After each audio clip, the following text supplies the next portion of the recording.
You can sense the intensity as they await the arrival of the Tennessee team here at Cleveland Stadium.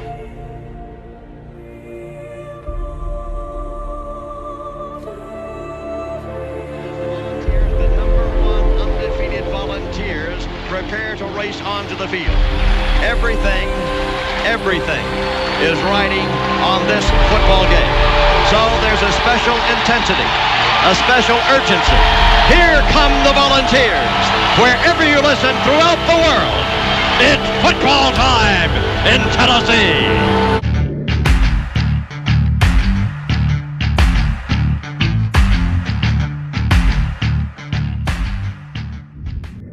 Didn't make it on 4th down. T comes off. Right, I mean, standing right by Billy Ratliff, and T's coming off and starting to unhook his pads a little bit, and Billy says, "Don't unhook your pads. We're going to get the ball back."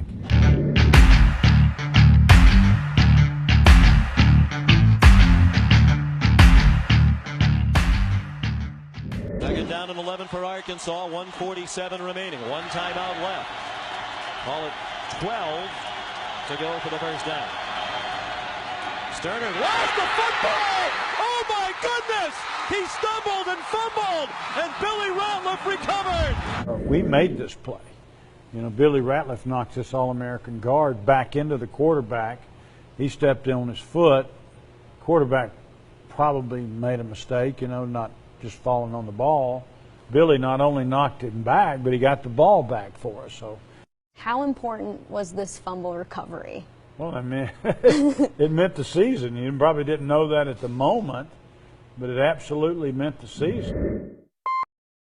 Hello, this is Jeremy from Blue Water Climate Control. I grew up in Tennessee, and when I was 9 years old, the World's Fair came to Knoxville. I was in awe of the Sun Sphere. I dreamed of living in Knoxville. To me, it was the center of the world. After 24 years in the Navy, I've been around the world and visited dozens of countries. My family has moved all over. Now here we are running Blue Water Climate Control right here in Knoxville, the dream I had when I was just 9 years old. Blue Water Climate Control, veteran service, superior value. What's going on, Facebook, YouTube's, Twitter, and volunteerroadshow.com? We've got legends, some legends on this show today. Legendary driver, Bobby C. How you doing, Bobby? I'm doing good. Thank you.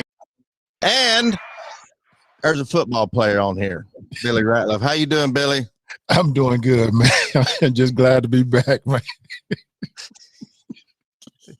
You like my new intro? Oh man. You have too much time on your hands, I'll say. Hey, we're starting to get serious about football, UT sports, and the Friday night call-in show. We're getting serious. It's going to be a little bit more structured. I've already sent you your show notes. Have you even read them yet? I read them already. All right. We got a good show in store for you. We got some good news, bad news, and funny news, a new segment of the show. Pretty decent good news out there. We got some bad news, and we got some funny news. It just so happens that a lot of the news and this news segment happens around the NFL draft. There's some good news, depending on who you are. There's some bad news, depending on who you are, and there's some real funny news, depending on who you are. So, have you had time to study the first round draft yet? You've done your homework? I haven't really studied. I watched it last night. You know, it was a pretty good draft. I mean, I would probably say one of the best drafts overall in the first round in a long time. I think so too. I looked over it, but there were some head scratchers too. You got to admit, there's always a few head scratchers. Well, I mean, I'm gonna tell you what I like about it. I mean, the teams went and got, you know, what they needed, and not necessarily the best overall player. They went and got what they needed, and that's what I like about it. I mean, I'm tired of teams just drafting people and in a sense hoping that someone trade up and give them 5 players for one type deal. Get what you need and be done with it. Well, we got a lot to go over with the draft. The Titans, they drafted some need. Not too disappointed. Got the call-in show. We got the call board up and running. Do you remember the number, Billy? without looking on the screen? Do you remember what the number was? You want me to close my eyes and say it? Yeah. 865-424-1342. That's right. You want to talk to a legendary, a sure enough legend truck driver, give us a call at 865-424-1342. And if you want to talk to a washed up football player, call that number too. Hey, let me ask you a question. You know, we're going to be doing this Bobby versus Billy one-on-one blocking. Y'all think that we haven't forgotten? I've been working out. I've been training like Rocky. You know, Brandon Burlsworth, who you beat on that play, got drafted, highly drafted. So you think that if I can beat you in this one-on-one, you think I should go work out for the Titans? Depending on what Titans you're talking about. The ones that are drowning up under the sea. Because I know you're not talking about those guys in Nashville. Oh, come on, man. You froze up on me, Billy. What happened? Are you there? I'm still here, man. Oh, there you are. There you are. I'm here. Anyway, if you're watching us on YouTube, guess what? You can watch us on Facebook too. Follow us on Facebook. There's lots of ways to win that 6 foot wide by 32 inch tall canvas in Neyland Stadium. It's normally when I'm there in the studio, you can see it on the wall. Nice canvas, but you got to follow us on Volunteer Roadshow Facebook page. Like and comment, share. Doing all those things will give you another chance, another entry, so to speak, in winning that canvas just before the season starts. Subscribe to us on YouTube's. We got Volunteer Roadshow. Also got Roadshow Locker Room. That's another chance to win. Now we can't see if you like a video on YouTube. We can't see who it is, but we'd still like for you to like it or dislike it or whatever you want to do. It don't hurt or help us, depending on if it's a like or dislike. It all helps the same. So do that. Subscribe to us on YouTube. Follow us on Twitter at Vols Roadshow. We're starting to gain some traction on Twitters. Well, I need to start working out on Twitter, man. I mean, because I didn't know Twitter was that big, man. I mean, I need to really start playing with Twitter. Because I get a tweet every morning right around 7:30, 8 o'clock from Ramon Foster. He tweets like 100 times a day. Does he? Yes. Wow. He's got a pretty good show going on over there in Nashville. We need to get him on the show. Yeah, they're doing good, man. They're doing really well. Slay, he signed on with them full time now. Oh, really? Yep. That's awesome. Mm-hmm. I saw all those guys this past weekend at the spring game. Oh, did you? Yep. They got a nice little van they got. They drove up in and had a good time. So Slay was there too? Yeah, Slay was there, man. It was a lot of people there, man. For a basketball player, he sure did hang around with the football players. They knew all of you. I told you, man. Slay was, he was one of a kind, man. He all he wanted to do was have fun, and that's what we did all the time. Have fun. Slay's a character. Every time he's been on the show, he's been funny. He's engaging. He can talk, and just an all-around good dude. Well, anyway, let's get into the show. And I'll keep an eye on the call board. If I see something on the call board, I'll keep an eye on it. And I'm also going to highlight some of your comments, some of your good comments, like ones that says you can beat Billy one-on-one catfish. I'm going to definitely highlight that. Well, I see. I think I saw one. I'm going to highlight right now. Bob Shed. What's going on, Bob? He said, Billy Ratliff looking skinny and catfish. Where you at? Who said that? Hey, Bob Shed, man. I'm actually. Yeah. Like I'm right here, Bob. He said he's working out, getting ready for this one-on-one. I've been working out and training. I ain't doing nothing. I'm doing this country boy diet, and I'm losing weight. I'm doing like 1.5 pounds a week. He is doing that country boy diet, and I've been partaking. He would cook one night, then I would cook the next night. We'd take turns cooking, and we've cooked some good stuff. Did you ever cook them ribs I bought? Oh yeah, I've been cooked those. Man, I was hoping they'd be there Sunday. Man, I'm a T-Rex, man. If there's meat in that freezer, I take it out. I'm putting it on that grill.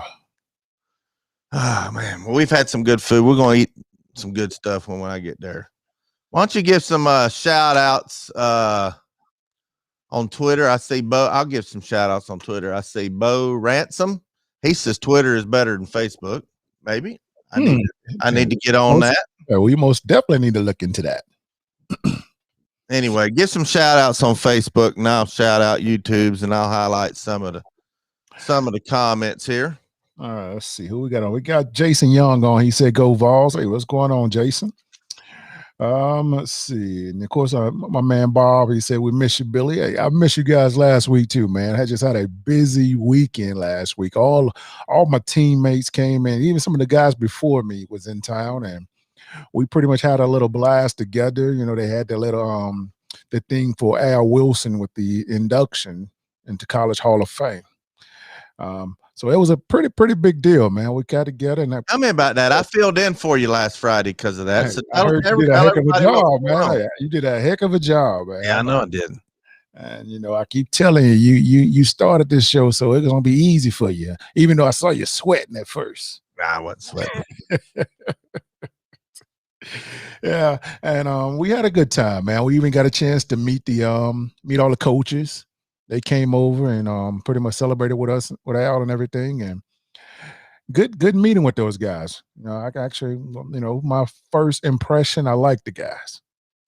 Now you called me afterwards and said, "Bobby, you're gonna like Josh Heupel." Go ahead and finish that sentence. What makes you think I'm gonna like him? Tell me. Tell everybody. Well, the man don't sugarcoat stuff, man. Everything he was telling us is basically what I thought we was gonna get out of the man. I mean, and then the one thing that really stood out with me is when he didn't just come over and just talk to us like, you know, most coaches do when they come in and try to earn your respect and trust and stuff like that.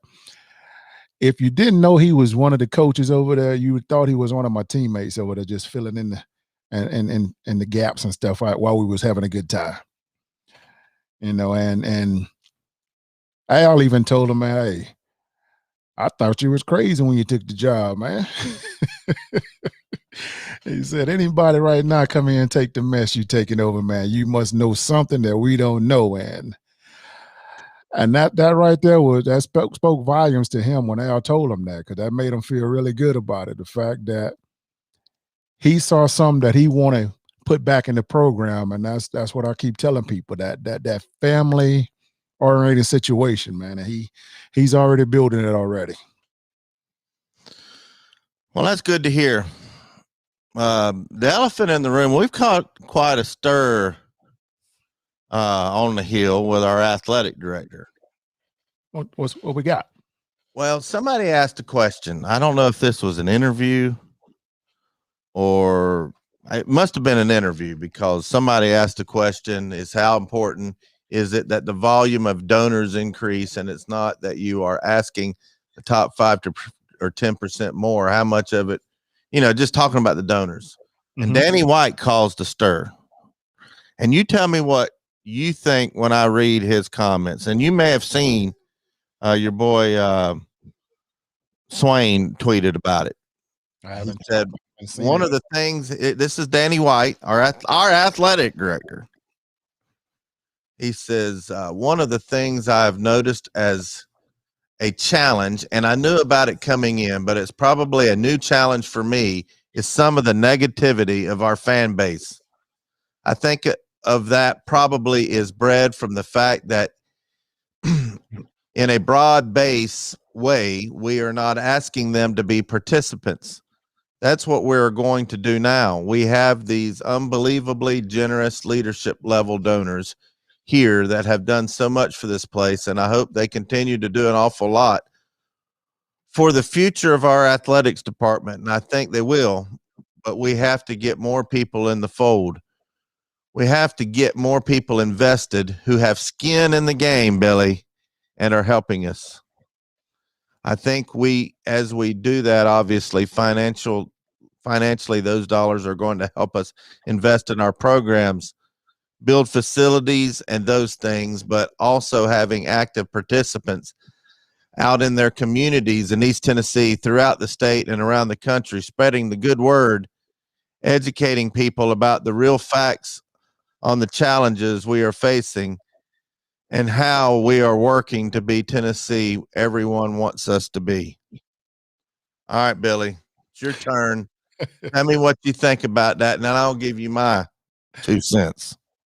Well, I'm gonna be straight up with you. Everything I heard right then, this man is doing his job, man. You know, his job is to raise money for their university. They didn't just hire him to hire coaches and all that stuff. They hired him to raise money.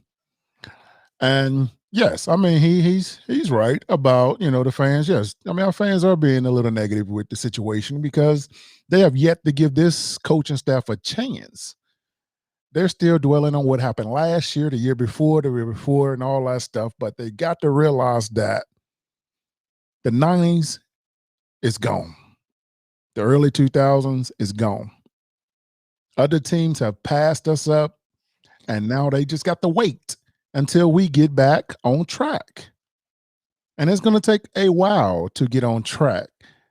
Nothing is done overnight. Like, you know, I keep telling people about, you know, Jiffy cornbread tastes good, but if you get homemade cornbread, it tastes so much better because of the process. And there's a process that these coaches and Danny has to do. Danny has to say those things because he's not trying to be disrespectful to the fans.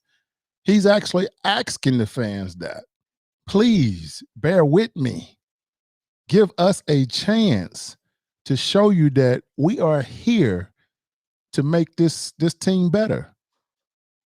And if you guys don't support us and keep talking negative and saying how much better everybody else is, I know the fans don't think these kids watch or listen to what they say. They do because the world is broadcasting all of this stuff. Everything is out there. You can't say anything on social media without anybody knowing. And these kids, that's what they do. This generation is a electronic just gurus now. They're going to have more back problems than any of our grandparents before us because all they do is have that head down all the time and that phone. And Danny is doing his job, man. I like what he said. I mean, I'm not going to be knock on, you know, the fans that they're being negative because I don't care about negative people. I'm a little bit too positive for negative people, and you know how that is with me. I don't care if it's negative. I try to find a positive out of that negative. It's just he is asking for the support for the fans for the team that's coming. You know, it doesn't matter who it is. I mean, Alabama the same way. I mean, I'm quite sure if they lose a game or two, their fans will be the same. But they're still going to be skeptical of them, what they're going to do next year. They're not going to say, well, we're not going to win a national championship. Well, we're going to lose all our games next year. It's like I hate people thinking about the past. I wish people thought about that second that's getting ready to happen instead of worrying about that stuff. That's why I don't care about the team last year. I don't care who the quarterback was last year. I don't care who's transferring. I don't care who's coming. I'm worrying about, like what Danny said. He's wanting your support right now. And that's what he's asking for. And if what he said get up under your skin, man, this world's going to eat a lot of people alive in the next coming years, man. You got to learn how to get tough skin if you can't handle what that coach said about stop being negative. Dang, Billy. I had this humongous soliloquy about, I don't know. I kind of rubbed me the wrong way, but now you kind of changed my mind a little bit. But I'm going to stick with what I was going to say. Hey, Bob, I had a lot to say, man. I wasn't here last week. I'm trying to double up. All right. To me, this is what he said. You know, like you're in church, you know, when you're in church, he said, all right, congregation, there's a lot of backsliders out there that quit coming to church. Put your donation in the offering plate. Tell all your friends to come back. The preaching's going to get better, but we can't hire we can't get better unless we get more money. So tell all your friends to come back to church so we can put more money in the offering plate. But the preaching been awful at that church, Billy, for a long time. That's what I kind of thought he said. But I know it takes money. It takes money to do anything right. Everything. And God knows we've been dishing out the money.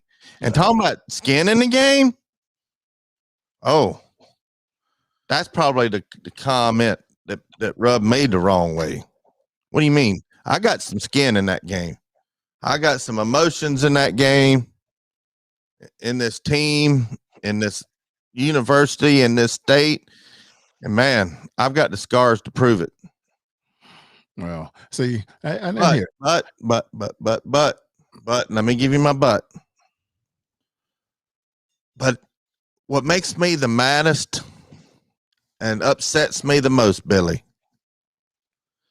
is the last couple of years, I haven't been as upset as I would have been 5, 6, 7, 8, 9, 10, 11 years ago. It seems like I don't get as upset about mediocrity like I used to. That probably upsets me the most, that I don't get mad anymore. I'm like, I'm expecting it. You want me to tell you why you don't get as upset anymore, Bobby? Why? There's things that I've taught. I mean, I get mad. I just not as upset. It's just I've tried to tell you, don't take it personal. Man, it was hard when I was younger. Man, I took it like my whole week was ruined when we lost to Florida. You see, and then here, you got to think about this here, guys. Those kids, when they lose a game, whoo, imagine how they feel.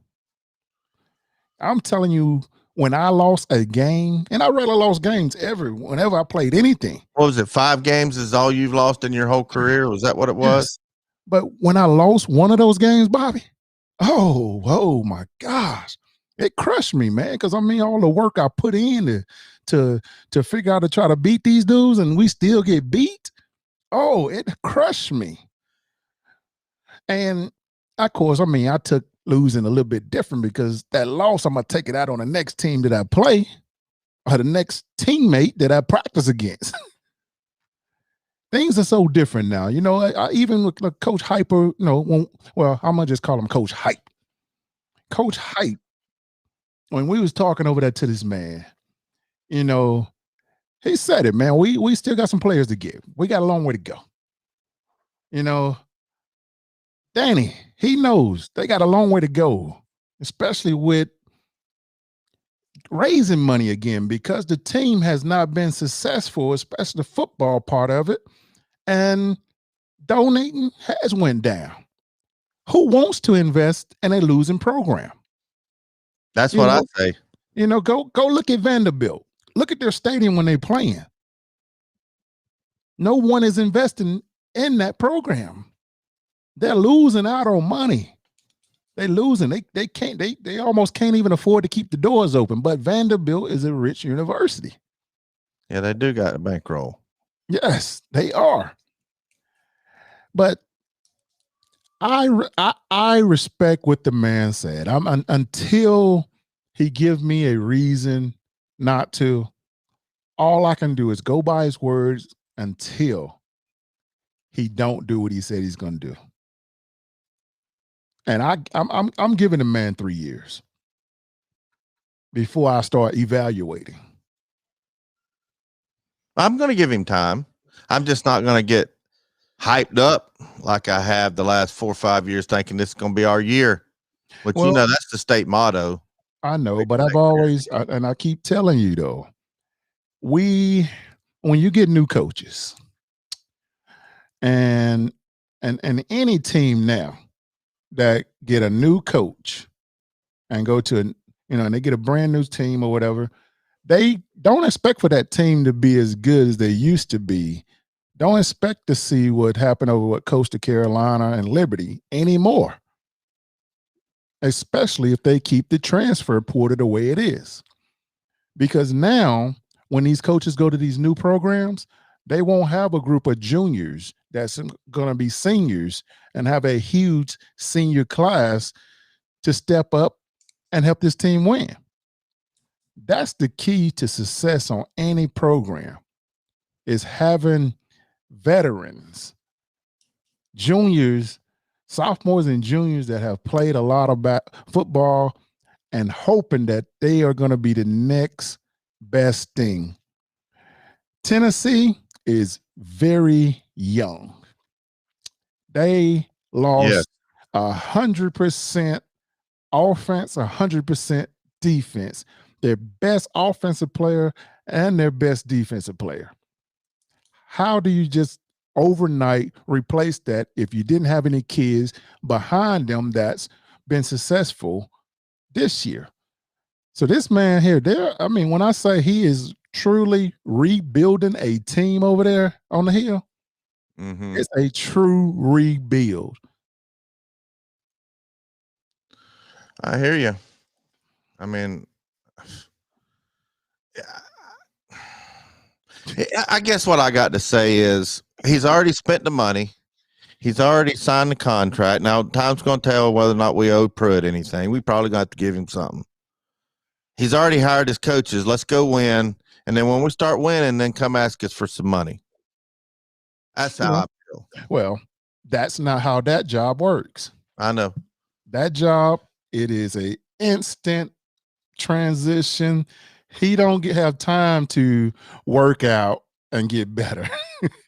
He has to come in the first day raising money. And the reason I know that because when Mike Hamilton took over the job as AD, because like I remember Mike when he was he had a knee surgery and I was rehabbing with him when I was back in college and playing ball.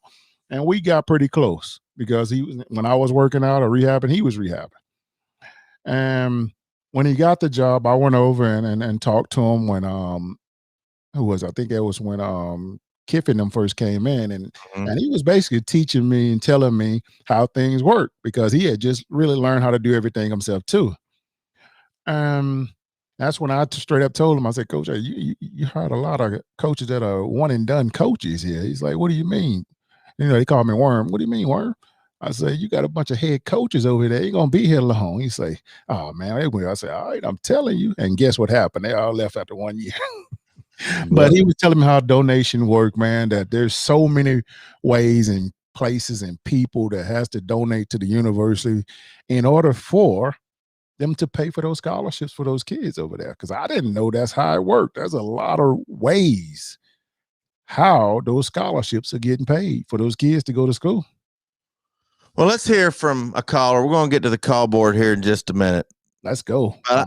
I still think we're going to do good this year, even though, before we get to this caller, even though I was reading today about the 2021 college football returning production as of April 28th. You know where we're ranked, Billy?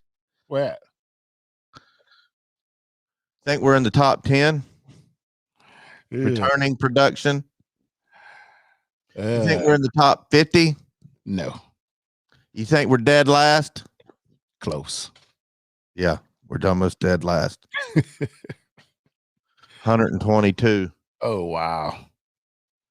54% returning. Wow.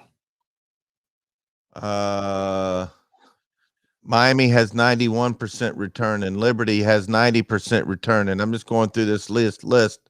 Iowa State has 88. Let's see where some of our rivals are. LSU has 80. Penn State 78. Auburn 74. Missouri 74. Arkansas 74. Oklahoma 74. Let's see. Nebraska 72. Clemson 69, Georgia 63, Texas 61, Florida 56, Alabama 55, South Carolina and Ohio State are actually, and Notre Dame are worse than us. Here are the teams that are behind us. Notre Dame with 53, Ohio State with 50, South Carolina with 47. But see, Alabama probably near the bottom every year anyway. They just seem like they get people to plug in. But we're going to go 15-0 one of these days, Billy. I've been promising it to all our viewers. It's gonna be a while. Let's get to the callers. What you got for a legendary truck driver and a rinky-dink football player, Catfish and Billy Ratliff? Oh, not much. How you guys doing? I'm doing good. Hell, I thought I was calling in to Vanderbilt about the bowling team. I got the wrong number of things. I'm just kidding you guys. I've been listening a little bit to it.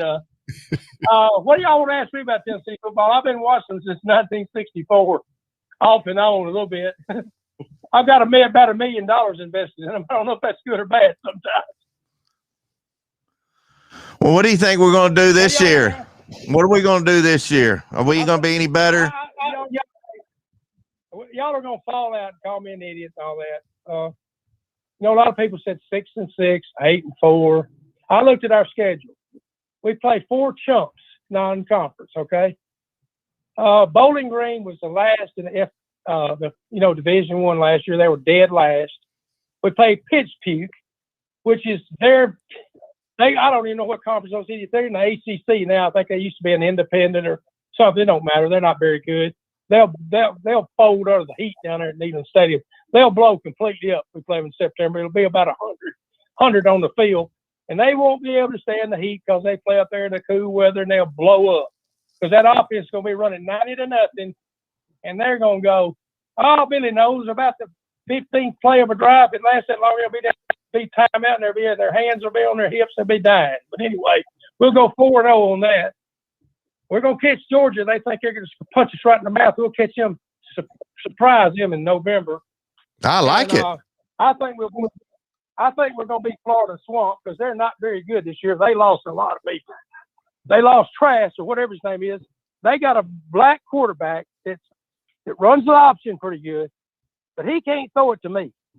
And I'm about 5 yards off the line of scrimmage. He might throw it over my head, behind me, or he might throw a strike for a touchdown. Nobody knows, okay? Because that's the way he plays. And Billy knows, and y'all watch this guy play. He don't play very much. He comes in on third down situations, sometimes second down, and runs the option when they're in a goal line situation most of the time. He hasn't very played much. Okay, we got Harrison Bailey, who can sling the ball all over the field, and we got a backup who may start from Virginia Tech. He can play good. He's a good player. Nobody really knows that much about him. He played last year, but he's going to help us. And I think we'll beat Ole Miss. I think we'll beat Kentucky. I think we'll beat Vanderbilt. And right there, that's 7 wins. And I don't see anything keeping us from beating them.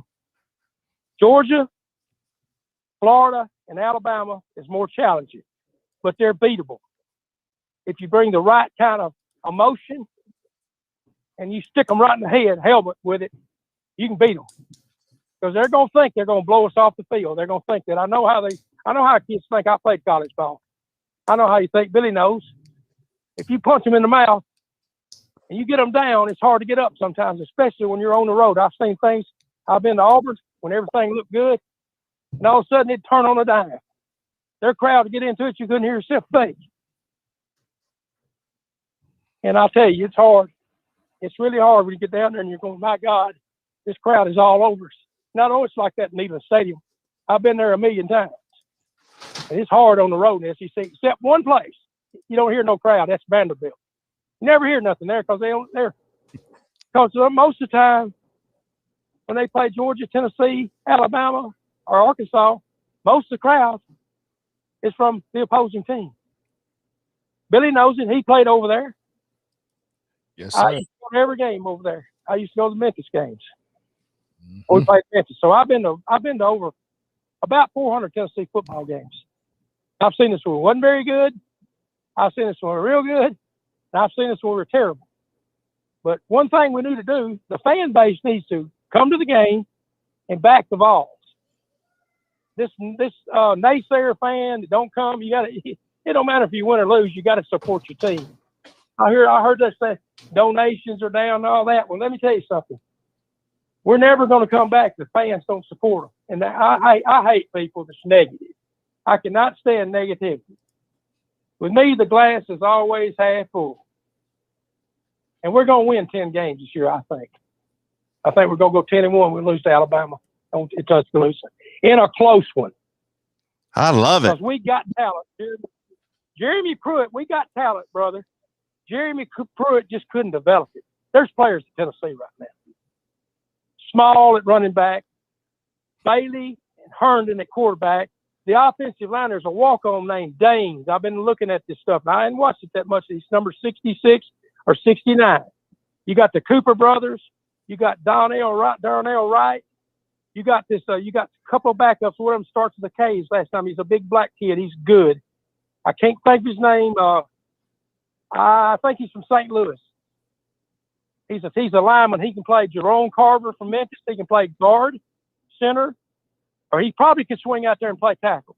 But you got Cade Mays and Cooper and Darnell Wright, and you got some backups. So our offensive line's got some. It's got some talent in there. And Jeremiah, a small kid from Memphis. To me, Eric Gray's a great running back. Take nothing wrong with Eric Gray. He wanted to go to Oklahoma. Let him go. Let him go if you don't want to play. But Small can break tackles. I've seen him. He hits a hole. He explodes like cheese. And Jamal Lewis and Travis Stevens, those kind of running backs. Reggie Cobb, Chuck Webb. A lot of people don't even know who Chuck Webb is. They don't even have a clue. Chuck Coleman, 82, number 35. I can see him going through the hole right now. What was the first game you ever been to? What was the first game you ever been to? 1965, I think. We played UCLA in Memphis. We squirmed right by them. I think Charlie Fulton played quarterback. And Dewey Warren was on the bench, I believe. Swamp Rat. I do believe that. The Swamp Rat was in waiting. Charlie Fulton was a tailback that was converted like Johnny was, like a wing back type quarterback. My old man carried me down to Memphis. I was going, he had them tearaway jerseys and stuff. I said, what is this? I'm like 9 years old. I'm going, man, this is something. I think the Liberty Bowl holds 50,000 in. And I think my ticket cost $1.65.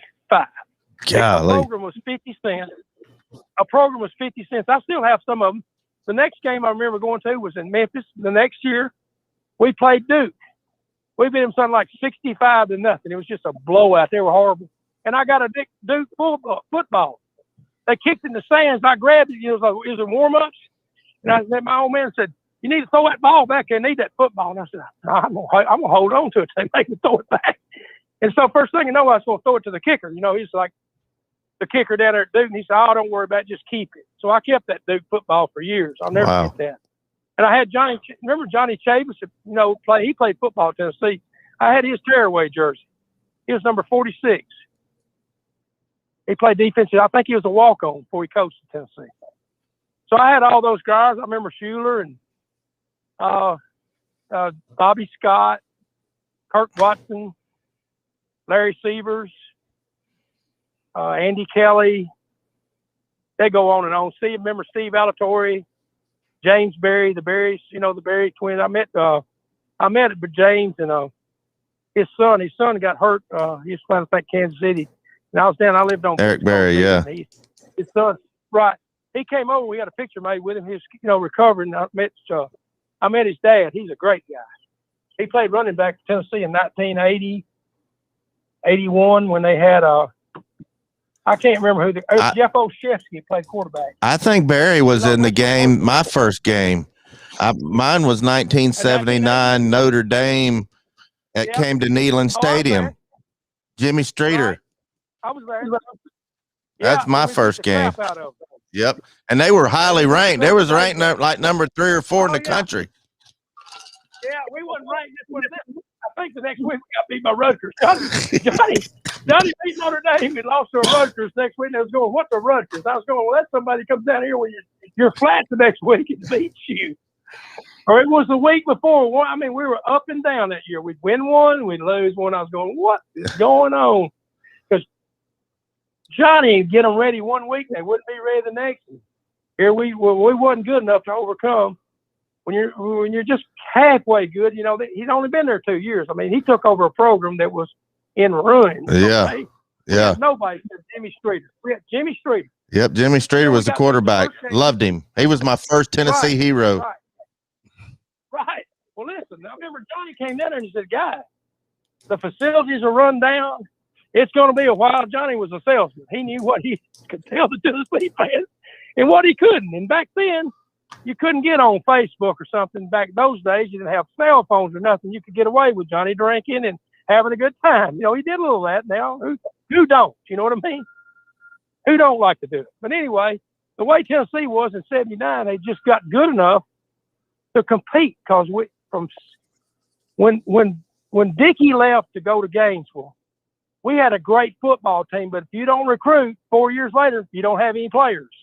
And Bill Battle was a nice guy, but he wasn't ready to run the Tennessee football program. Well, my buddy Neil Claybo has a lot of stories to talk about Bill Battle.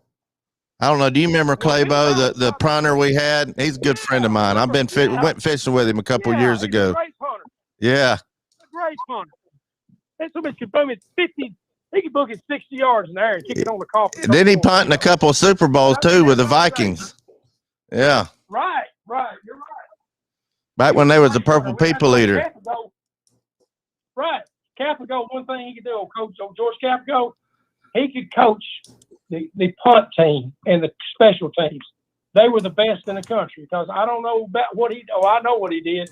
He stayed all over, okay? So I know what the coaching was like because it was old school. You know, it wasn't like it is now. I need to get Claybo to talk about Cafigo's coaching style. I need to get him on the show. I'm going to call him tonight because he's told me some stories about Cafigo. Yeah, he did.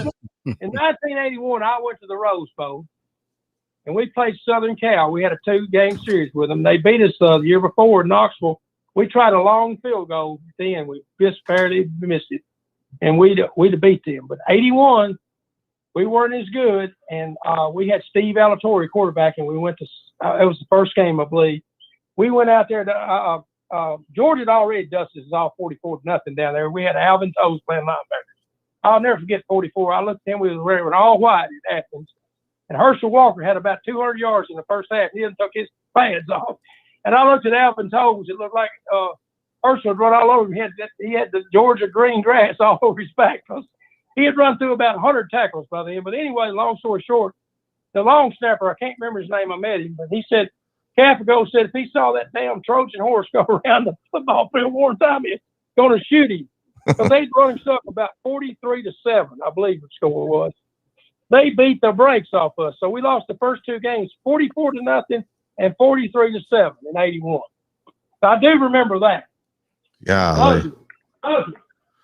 Man, you've been a great call. You need to call every week. We got a couple on hold, but you need to call every week. We love your stories. Okay, well, I appreciate your time. All right. Y'all have a good day, okay? I appreciate it. Right, thanks for your call. We're going to get to Crying Ryan here in a minute, but we got Josh. Josh, what you got for Billy Ratliff and Catfish? Well, after Kenny's call, I don't have anything left to say because there's nothing else to say. Why is this saying Josh when it's BVD?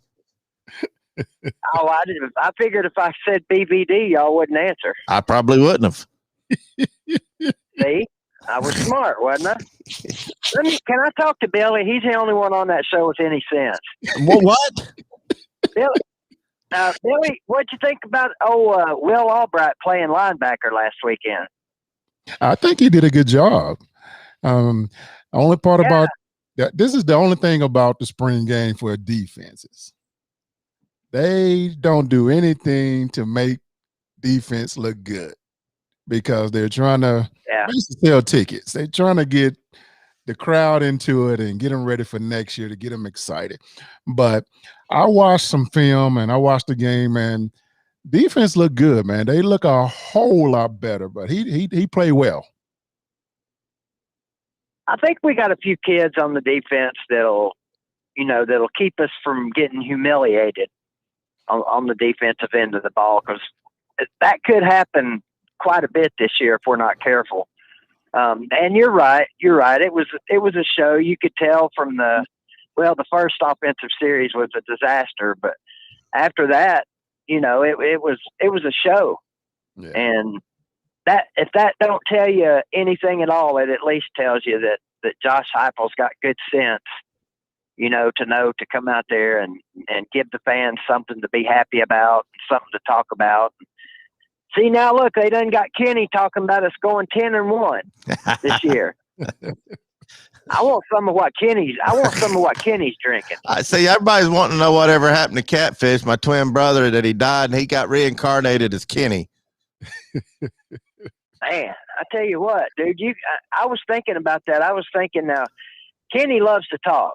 So you or me or anybody that's got a YouTube channel could do a show and just call it Kenny. Yeah, I think I'm going to beat you to the punch because I've already invited him back on the show. Cut the button on and just let Kenny go. We had him. I had him on about a month ago, 3 or 4 weeks ago, and there was 3 or 4 other people I think in there with us that night. Nobody else got a word in. I tell you what, he mentioned a lot of names that I'm familiar with, and I'm sure you are too, because we're about the same age. Yeah, we are. Steve Alatorre. Oh yeah, he was the quarterback first game I went to. Jeff Olszewski, he said that name, mentioned that name. Bunch of names. Alvin Tolles. And some old timers. Was cut from the same. Yeah, he was cut from the same cloth that Billy and Al Wilson and all those guys are cut from. Yeah. And I don't know that we got any of those boys down there right now. I think we'll be all right this year. I think we'll do better than the Georgia fans think we'll do. And I'll hang up. I know you said you got Crying Ryan. Yeah, we got Crying Ryan. I'm fixing to make him cry. I don't know what he could have to talk about. I'm fixing to make him cry. But I'll ask Billy, and then go ahead. I'm almost home. Take your time. I had a long day here. Basically, I guess, Billy, give me a kind of a synopsis of how you think we can do this year. Right now, I think a 6-6 record would be, I'm not going to say great, because 6-6 should never be great for Tennessee. But I think given the circumstances with the lack of talent, the recruiting is not doing too good right now, and just given the status of our program, I think 6-6 would be a good year this year. As long as we beat Pittsburgh, I'm happy, because that's the 41-year anniversary of my first Tennessee game ever. They beat the crap out of us in 1980. So at least if we beat Pittsburgh, that'll be a win for me. But I'm going to hang up. I'm almost home. Billy, tell me what you think about this year. I'm going to agree with you, though. I mean, 6-6, I'm going to be honest with you. I take it because it's an improvement. That's what you want when you're a team of the caliber what Tennessee has been doing. How many games they won last year? Was it 3 or whatever? And 6 games this year, that's 3 more games. They double their wins. Anytime you can improve year in, year out, you got a progression. And I like progression. I don't like it when they go back, because I was expecting a whole lot more this year or last year from the team. But I understood the situation because of the pandemic where they had to change the whole schedule to an all SEC schedule. So now I knew it was going to be a tough situation for Tennessee because we still didn't have enough dogs to compete like that yet. But yeah, 6-6, I'll take it. But me personally, I'm looking for 7 wins. The non-conference games should be a gimme. Of course, the tougher games are going to be, the Bama, Georgia. Do we play Arkansas this year? Because Arkansas is going to be tough. Dang, I drew a blank when you said that. I'm going to tell you something right now, Billy. We're winning more than 6 games. And Crying Ryan, we winning a lot more than 6 games. And one of those wins is going to be against your boys, the Florida Gators. Mark it down. Stone cold lead pipe lock. What you got? It's better be good or I'll flush you. Let me go ahead and warm up the flush.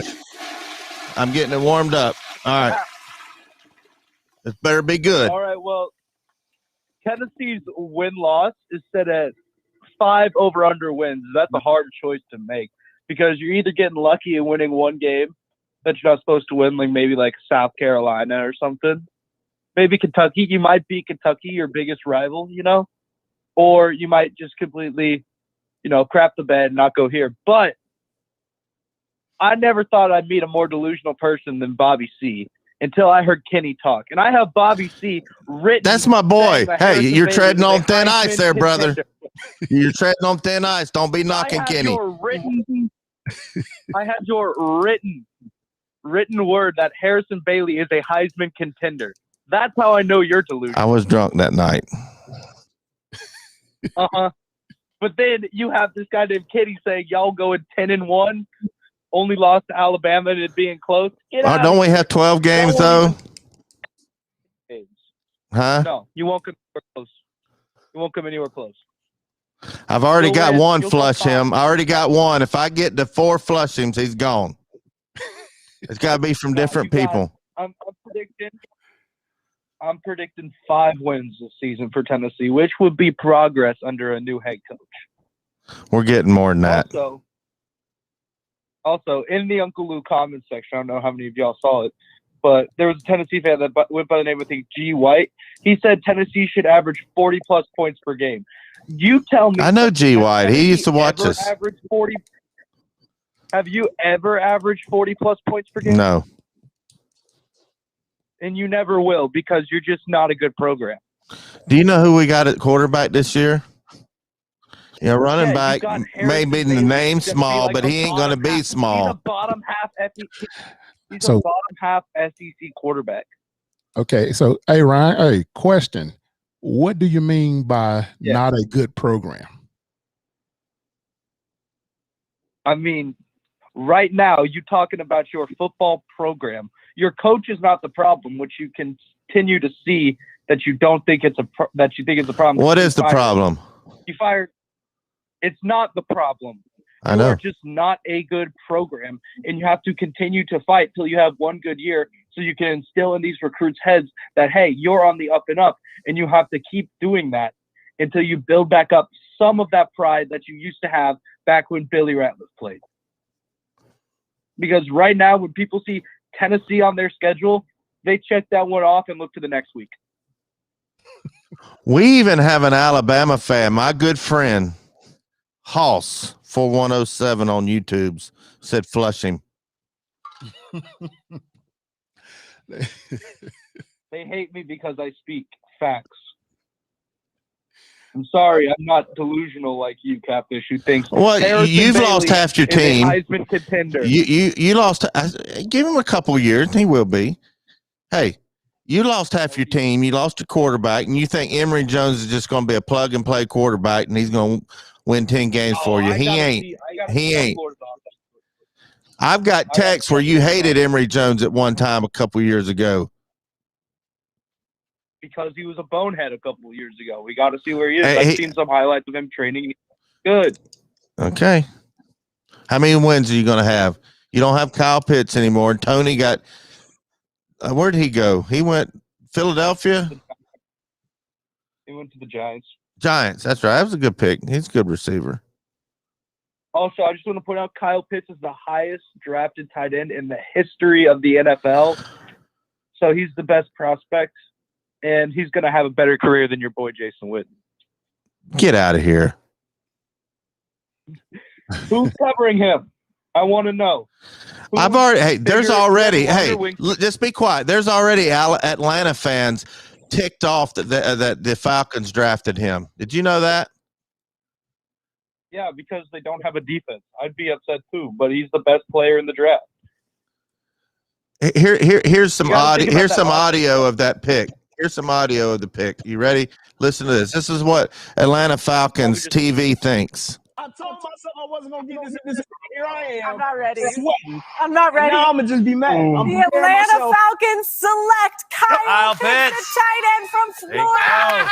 Trevor lost his religion, lost his mind, lost his hope. It could all be so simple. It could all be so simple, Mike. Mike. No, go ahead. Say you so took Get it out. It's therapy couch. No, because it's just, why do we do this song? Why do we do this? Why even come to the party if we sit here and know that Matt Ryan ain't got but a couple years left? As Matthew Berry stated, Julio Jones, just a couple years left. We know that this is not a tight end away, Atlanta. Arthur, Terry, What we doing? What there? We know daggone well we more than just a tight end away. And that's gonna be the thing that carries us back to the Super Bowl. So we can just go up 25 points and lose the ever-loving mess out of the league and have me crying in an apartment in Boston and driving down 93 sad as all outdoors. No. Stop it. Look out, Terry. Just get back, Terry. I'm that done. was one of my favorite things. You heard the excitement about Kyle Pitts in Atlanta. Man, they went. Yeah, I'd be upset too if my team didn't have a defense. But if you think about it, they picked the best available player. He's the best player in the draft by far. All right, Ryan. And all right, about Ryan. their offense now, if Ryan can have another above-average season, Calvin Ridley, Julio Jones, and Kyle Pitts, you don't have three people on the defense that can stop that.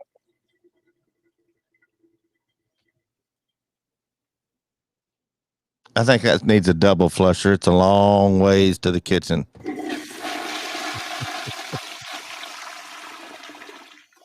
Well, yeah, I'll tell you this. The kid is good, man. He's a big, fast tight end / receiver. I mean, he's going to be good. Now, when you start talking Hall of Fame and all this here, better than Witten, that's going to be a tough one, man. It's going to be tough because the tight end position don't get the ball anymore. And with the weapons that the Falcons have over there, I don't see them, using him that much. I mean, yes, I see them, making up some plays and some screens and things like that. Maybe I can see them using him like they did the kid over there with the Raiders, Waller. Put him out there on the edge and throw him up, like kind of like with what's the kid? Gosh, I keep forgetting with when Tom Brady with the Gronk. Put him out there on the island and throw it up and go get it. But I don't see him being like that dominant. I know he'll be a immediate impact, but they still have a declining quarterback. This quarterback, he's on his way out. So I don't know who they're going to replace him to give him those numbers. He may have to, whenever Kansas City go calling for a tight end, maybe he can get some numbers there. We're going to go over the draft here in just a second. Somebody had a question. The big show with Memphis and Brandon. The big show they're watching. How's the beard oil there, Billy? The beard oil. Hey, let me tell you about that, man. That stuff, I almost use it like cologne, man, because it smells so good, man. I'll be trying to save it, but it does good, man. I mean, it keeps my go-to. I used to have the full beard and everything, but I cut it off. But it works, man. That stuff is great, man. I mean, I love the smell. We was in the kitchen. I almost said something the other day when I was there last. I was looking at you. We was arguing about something. I don't remember what we was arguing about. We was arguing about something. And I noticed you don't have any gray hairs. What are you doing, plucking them out? I think that stuff is working too, man. I really do. I think you're putting spray paint in your hair. Ain't nobody got time for that. No, I'm too lazy for that, Bobby. Too lazy. All right, we're going to go over the draft. But before we do that, we got to pay some bills, Billy. Got to pay some bills. Make it happen. People always ask, where did we get the name Blue Water Climate Control? When a Navy ship casts off lines, exits the harbor, and loses sight of land, that's blue water sailing. It takes a team of people to do that. Tireless work, focus, and attention to detail. So much of starting a business is just like that. After it's done, you get filled with deep satisfaction for accomplishing something. And it's quickly followed by, now the real work begins. We're Blue Water Climate Control. I want to thank everybody at Blue Water Climate Control. Jeremy has been great to the Volunteer Roadshow. He's been great for UT Athletics. He advertises on all the radio stations, TV, VolQuest, all of them. He advertises. He's a good friend of ours. He's been in the studio. Great guy, Navy veteran. But before we get in the draft, somebody sent me something, and I normally don't watch these SEC short videos. It said, man, you need to watch this, Catfish. It's going to upset you. So he sent me the file. I've downloaded it, but I haven't watched it. It's supposed to be something about Tennessee quarterbacks. That's all I know. And maybe some of y'all may have already seen it. I don't know, but I ain't seen it. I've uploaded it into the system, but I was going to watch it before the show so I can have some notes so I know whether or not I should get mad or not. Because if it was too bad, I wasn't going to play it. If it's what I didn't have time. If it's the one I think it is, it's bad. We're going to play that now, and then we'll come back and talk about it. Okay. It better not be bad. I think it's bad. Well, I mean, like the way they talk about Tennessee. All right, we're fixing to find out.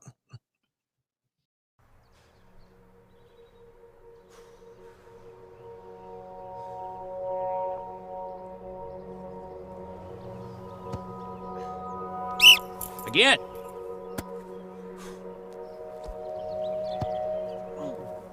Again. Oh! I'll never get this. Football was supposed to be my ticket out of this town. Who would ever want a player like me?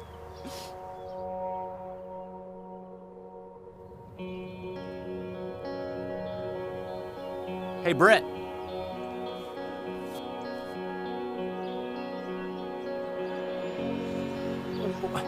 What do you think he wants?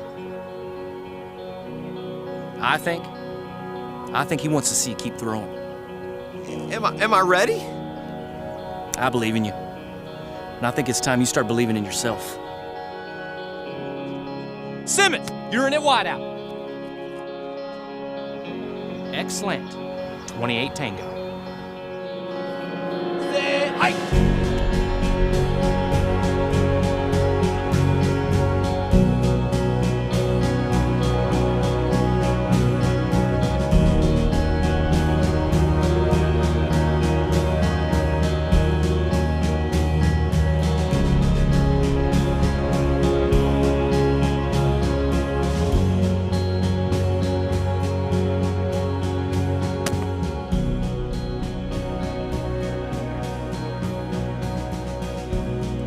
Get under center. What? Brett, we only got one shot at this. Get under center. Ooh, 42. Set. Hey.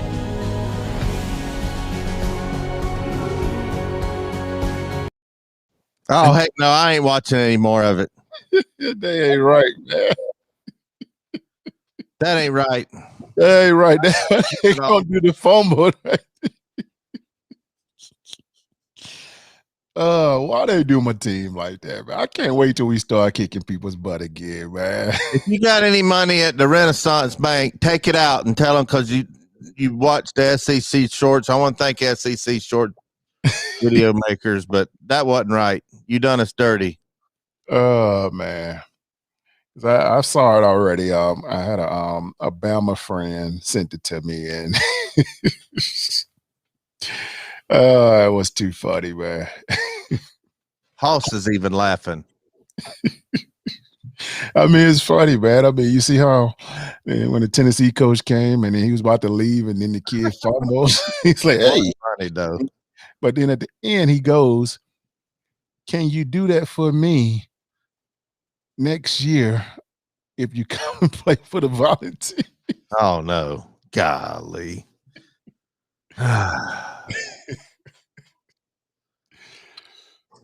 All right, we're going to get into the good news, bad news, funny news segment.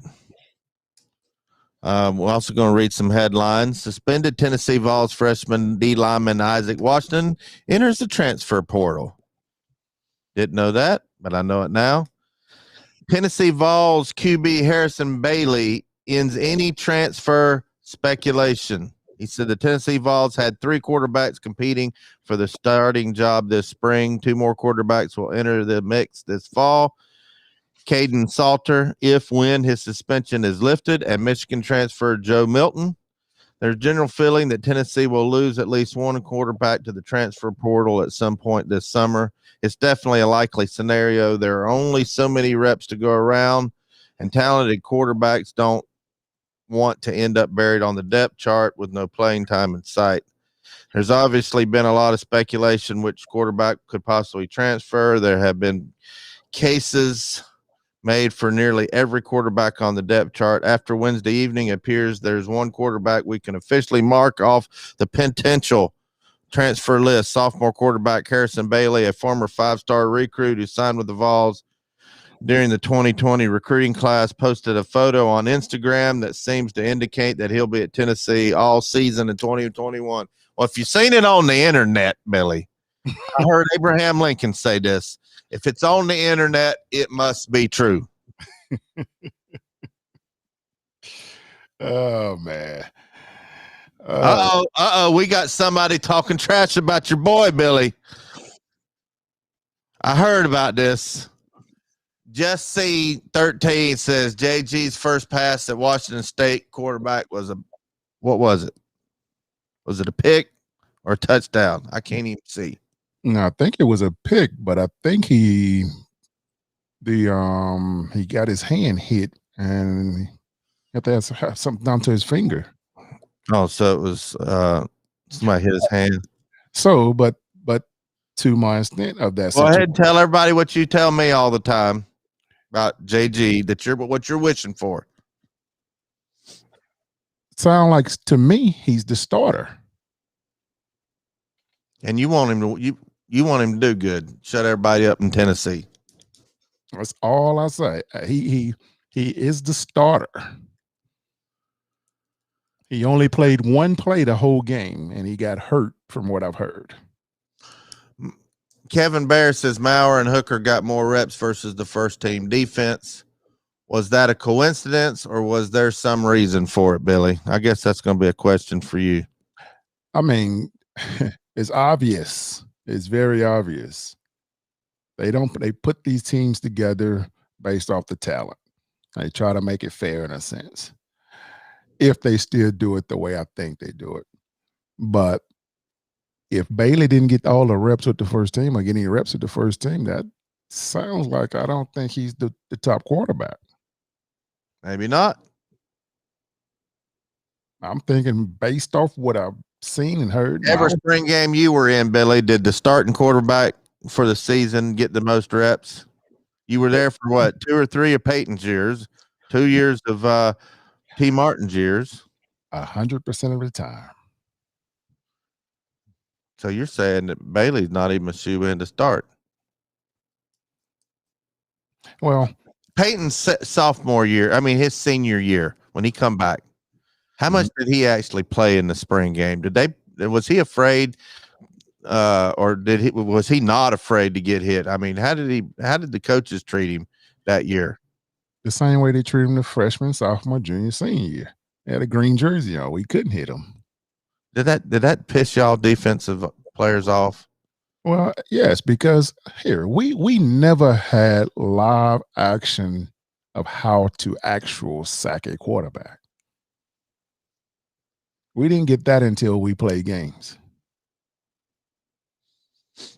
That's not easy. I know you don't want to get your quarterbacks hurt or anything like that, but you get tired of hitting dummies. Somebody said that Al Wilson would chest bump you in them scrimmages in practice, but was it Fred that said, let me tell you about them chest bumps? He'd knock a lot of people over with them chest bumps. Man, to force that main brains, yes. Anyway, well, at least we don't have apple bobbing contests at the spring game like Butch Jones did, and dart throwing and all them gimmicks he had. Remember that? That was the stupidest thing I've ever seen in my life. That got on my nerves, man. Like, that's why I didn't never go to the games when he was over there. I was like, first time I went, and when I saw all the stuff they was doing, I was like, oh gosh, let's go. I don't want to watch this. I'm like, at least put on a show for the fans. Don't put on I don't know what he was trying to do. Yeah. Well, anyway, so basically you told me, you're telling us and the viewers that when you were in these spring games, it's basically a show-off section for the offense to get everybody hyped up. That's all it was? It was back then, but defensively, we were still trying to kick their butts. They still couldn't do that against us, man. They had to take some players off of the defense, put some guys in that wasn't as good in order for them to be able to score. Really? Yes. To make them look good. Yes, I'm serious. And I'm talking I believe about you. I believe you. Even when Peyton was there. Well, I did hear people. Was it Fred that said that Cutcliffe told Chavis, "Hey, let him get the ball off," and Chavis said, "No, no, the hell you don't. You coach your boys, and we'll coach our boys. Get after him." Is that what Chavis really told Cutcliffe? That's exactly what he told him. And I bet they don't do that stuff anymore. It's just it's different now, though, man. It's so much different now. I mean, it's not as physical as it used to be either. So that's the one thing that the defensive today have a tough time to even play against offenses now, because you can't be a physical. You can't hit them. You got to hesitate how you touch them. It's hard for defensives now. Well, that goes to our next article, Billy. It said that data is clear spring game concerning for defense, but you think it's just because they wanted the offense to look good. That's exactly what it is. I guess Crouch has decided where he's going to be playing. He entered the transfer portal. Okay. He's going to Michigan State. Okay.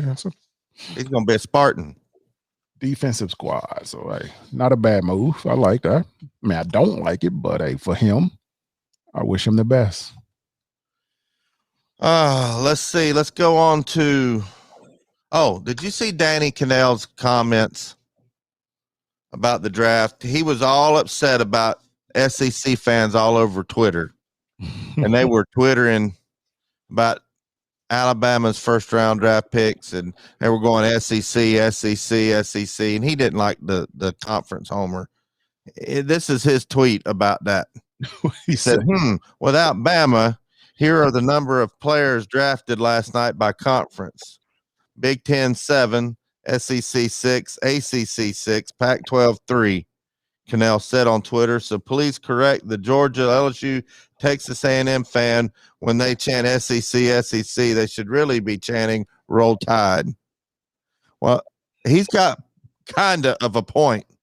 And he's an ACC homer, and that's what he didn't like. But, hey, without Clemson, where would the ACC, how many would they have? Heck, they had 2 in the first round, both going to Jacksonville. Clemson, Trevor Lawrence, and ETN. I'm going to always continue to say this here. Overall, the SEC last year haven't been the most dominant conference, but typically they have. But when it comes to the NFL draft, it will be dominated by the SEC. Yep. Because watch today, how many SEC players get picked up today? It's going to be they still have more players than everybody else. Has the second round even started yet? I think it's 7 or 8 o'clock tonight. Oh, they go pretty fast though. They don't have as much time. Well, I was looking through kind of our prospects. Everybody's saying that Brandon Kennedy is going to be our top prospect to be drafted. Did you see that? Oh man, it's possible. It's kind of hard to really say who's going to be. I mean, because truly, I think Bryce Thompson has a chance to be mid round type talent. Yeah, did you think that you'd ever be talking about we're getting excited about a second, third, maybe fourth round draft pick for Tennessee? Right now, I'm just hoping they get somebody drafted though, because that goes a long way. But did you ever think you'd see that day when you were playing? We have first rounders every year, bunches of them. Yeah, that's automatic. Tennessee's gonna always have draft picks. We always had the most draft picks. We always had them, that's for sure. Yeah. It's gonna take some time, man. We got to get off the star system, because that's the problem that's made a lot of our fans think that we're really good when it comes to the talent. Our talent is way lower than what people really think compared to the rest of the SEC schools.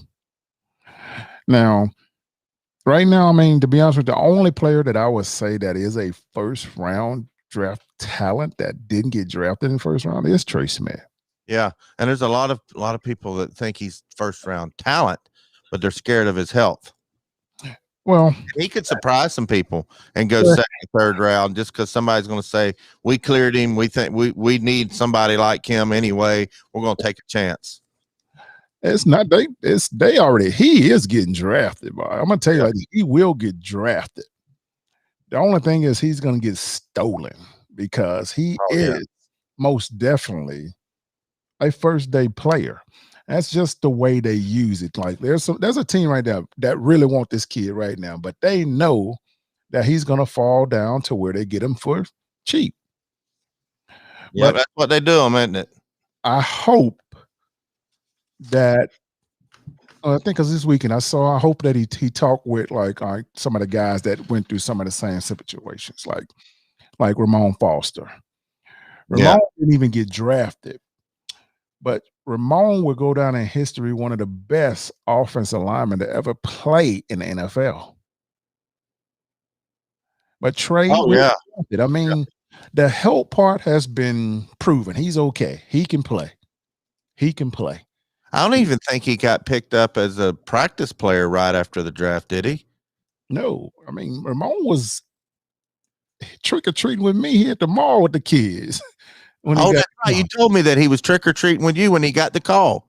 Yeah, I mean, and he got the call, and that's I mean, because I still can't believe it. And then if you go see what did he say when he got the call? Was it pretty exciting? Oh yeah. I mean, very exciting. You know, if you go, I mean, he wrote a story about his draft situation that was, I don't know when it was recent, but I had just read it not too long ago. And he showed on there what they were saying, the reason why they didn't draft him. And some of the things on there was just false. I was like, really? Come on, man. I mean, really? No, this kid is way better than that. And especially some of the guys that got drafted before him. Yeah. That was a slap in the face. He was a mainstay for the Pittsburgh Steelers for a while. Yeah. Yeah. I mean, that's the only team he played for. Wow. That's rare. That is so he got the call at the end of October. So the season was already going on. So he was playing on the squad the next weekend. Is that how it went? Exactly. Wow. Did he start or was he just? I don't remember if he started or not, but I mean, I know he was an immediate impact on that team. Was he stuffing candy in his face? Look, guys, I got to go, and stuffing candy in his face and took off to Pittsburgh, huh? I don't remember how it went out, but it worked out perfect for him because he ended up having a very successful career in the NFL. That was a pretty. He actually quit at his own pace. He retired himself. Yeah, he did. That's what I like about it. That's what I like about it. That's rare with offensive linemen. Typically, offensive linemen, they get hurt and they have to quit. But he retired himself. All right, before we get into the draft, the bad news, good news, funny news segment. There's somebody named Austin Lloyd. He's supposedly a paid writer, Billy. Listen, sit down, put your seatbelt on. He wrote an article ranking the top 5 SEC football logos. All right, Space Mountain on YouTube, you need to make sure you're parked. Hoss, you need to make sure you're parked. Y'all ain't gonna believe this. Number 5, you ain't gonna believe who number 5 is. Greatest SEC logos. This ought to tell you ought to quit reading after you read number 5, Billy. You're like, this ain't even serious. I thought it was just gonna be something.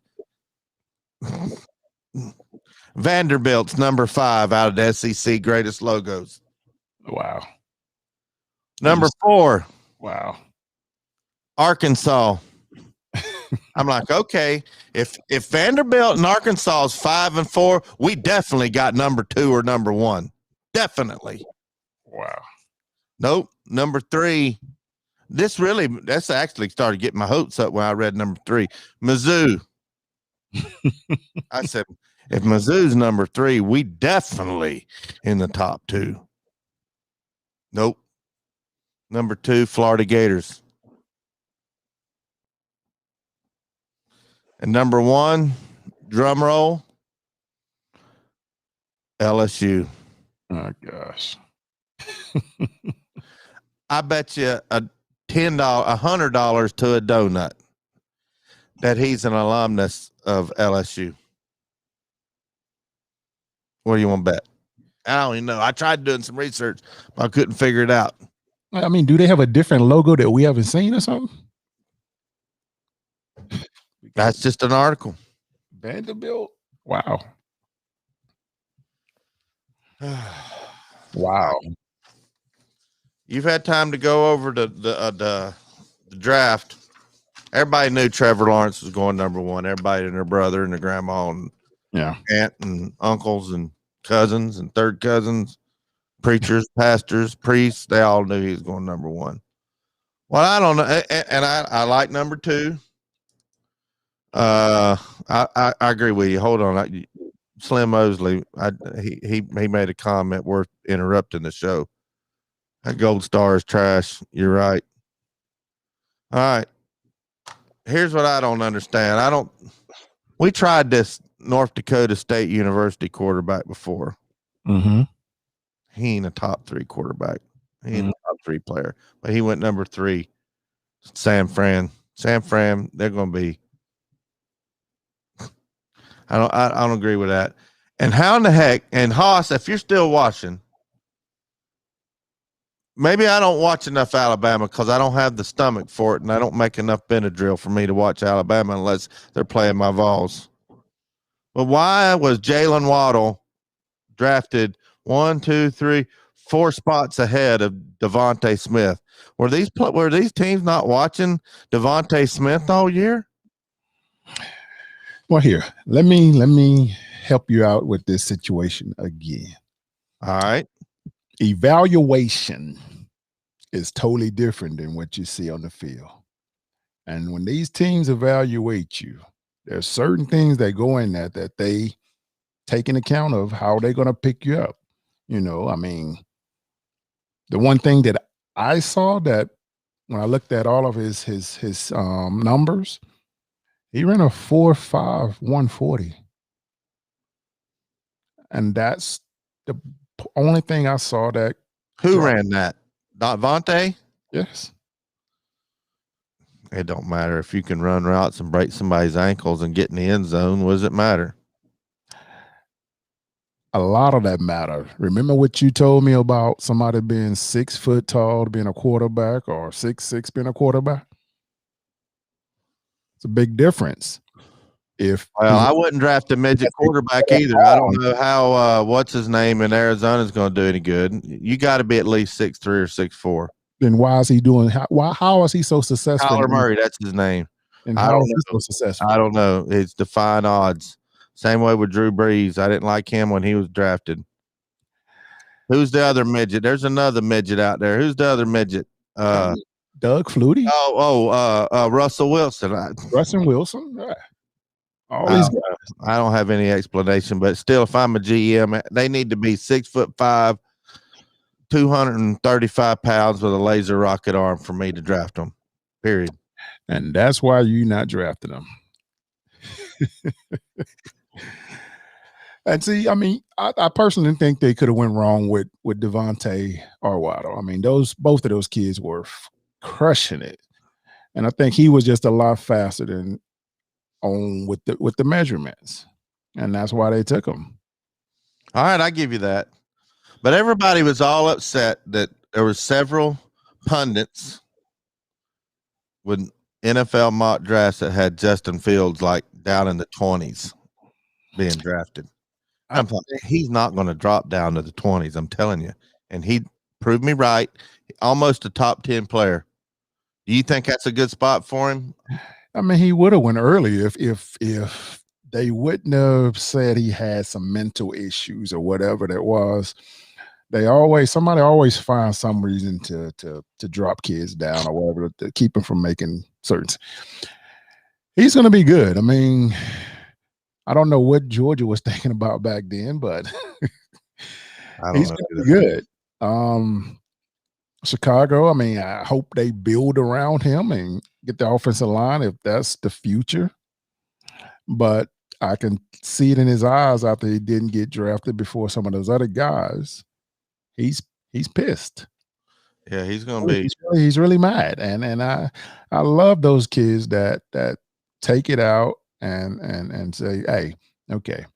Now, one thing I wish he'd just suck it up and say, I got drafted. Let's go play. He went to a hard place. Chicago.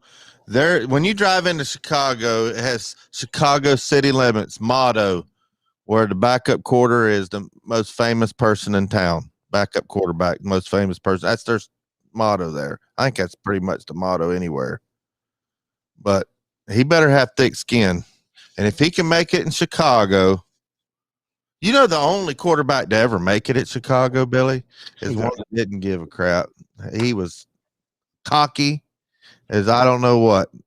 What was his name? I was going to say Vince McMahon, but that's the WWE guy. Jim McMahon. Yeah, you saying Jay Cutler? No, he didn't do no good there. I'm talking about the one who won the Super Bowl. In Chicago. Man, the 85 Bears had the fur coat he wore on the sidelines. That's how you need to treat Chicago. So if he can go in there with some moxie, he might do all right. I tell you the one that puzzled me. Which one? Out of the top, well, before we go on, because I need to digest this heartburn here I have for this list. I got top 10. Did you see any surprises, any head scratchers? Any of them said, nah, he shouldn't be in top 10? I didn't. I think it was pretty good. I mean, Atlanta fans hated that number 4 pick going to Kyle Pitts because they wanted defense. Yeah, you had to pick him. I mean, they need a tight end. I mean, defense, they'll fix that. It's gonna be hard to fix it the way people think it is because of the way they cater to the offenses now, but they'll fix that. They just got to quit letting teams come back and beat them. Yeah. All right. This could be something I hate. The only thing that would make me not like Tom Brady even more would be if he came from Alabama. He played at Alabama, but he played at Michigan. But I think this, much as I hate to say it, this could be Brady 2.0 with Mac Jones going to New England. He got some work to do, Bobby. I'm sorry, man. Patriots, they lost a lot of players, man. That offensive line is not there will never be another Tom Brady, man. Tom is a totally different breed. I mean, Tom, Peyton, Drew Brees, those guys they're hard to find, them type of guys. You saw that when Tom Brady went to Tampa Bay and he did the exact same thing. He went on to a loaded team with a good defense. That's what you need when you're almost 50.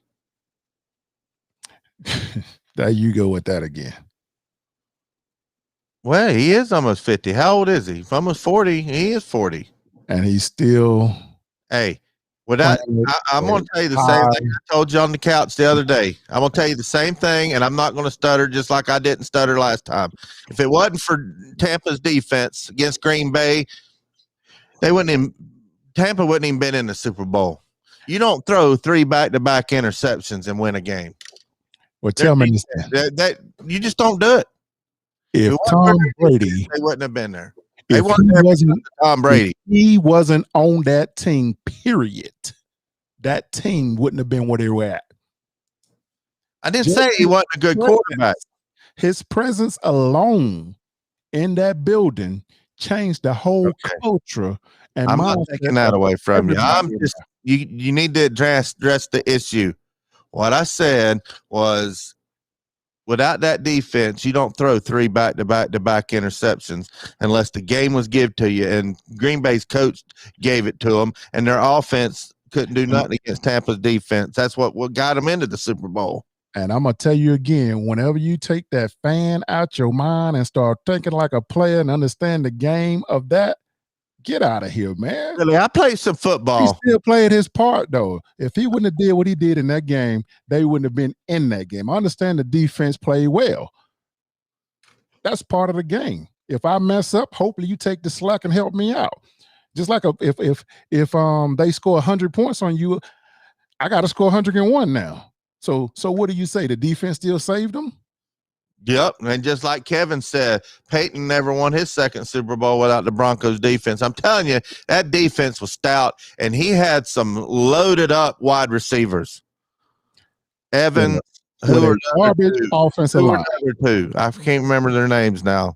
I'm old. See, I'm already 50-something. I can't remember what I used to remember. They say you lose two things when you get old, Billy. One's your memory. And shoot, I forgot what the other one was. It just depends on what you're trying to remember. People remember what they want to remember. I'm gonna stick with my guns. Well, that defense, Tom Brady ain't even in the Super Bowl. That is always my motto with football. Defense wins championship. So why are you all of a sudden? I thought I was gonna be on your side of it. I'm getting tired of people hating winners.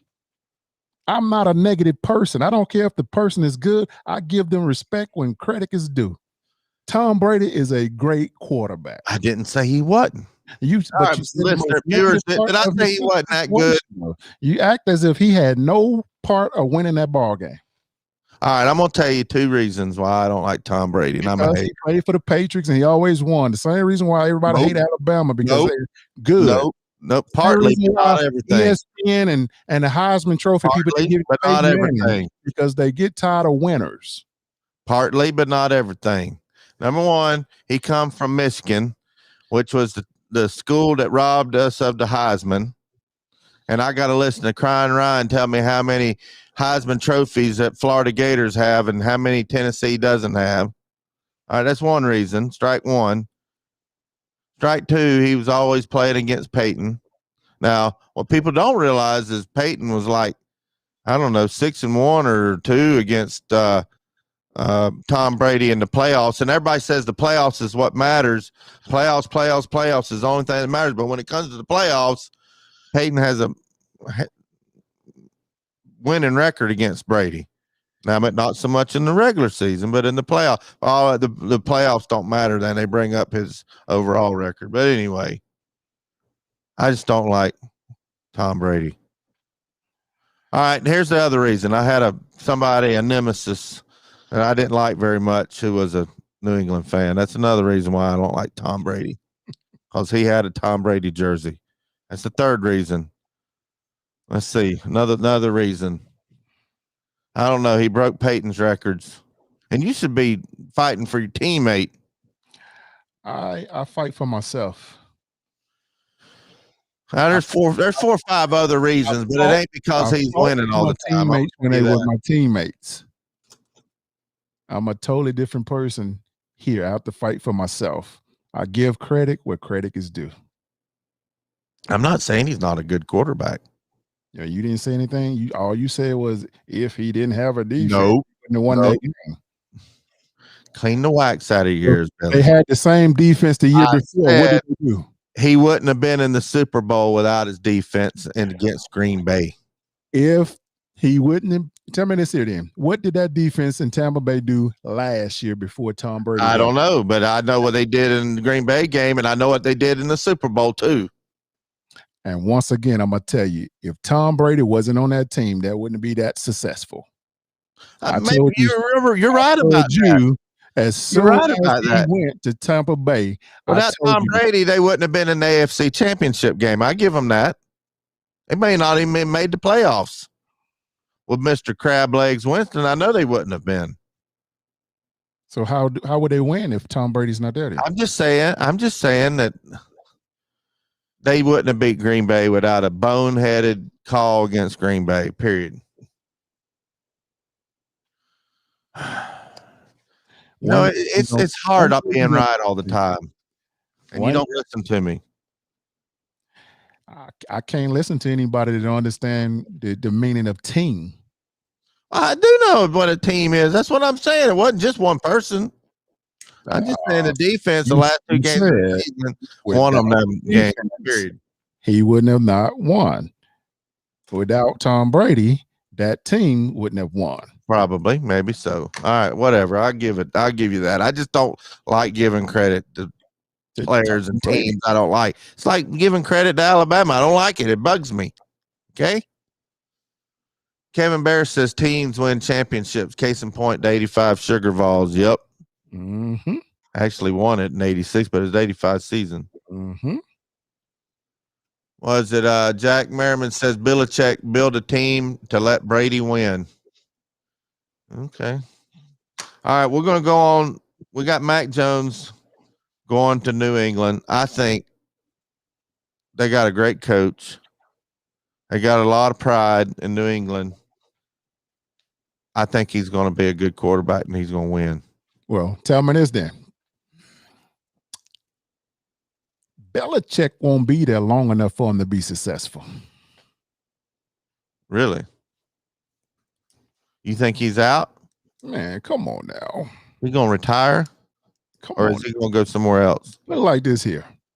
If Belichick do not make the playoffs this year, there will be a moving van at his door. Oh, he's going to get fired?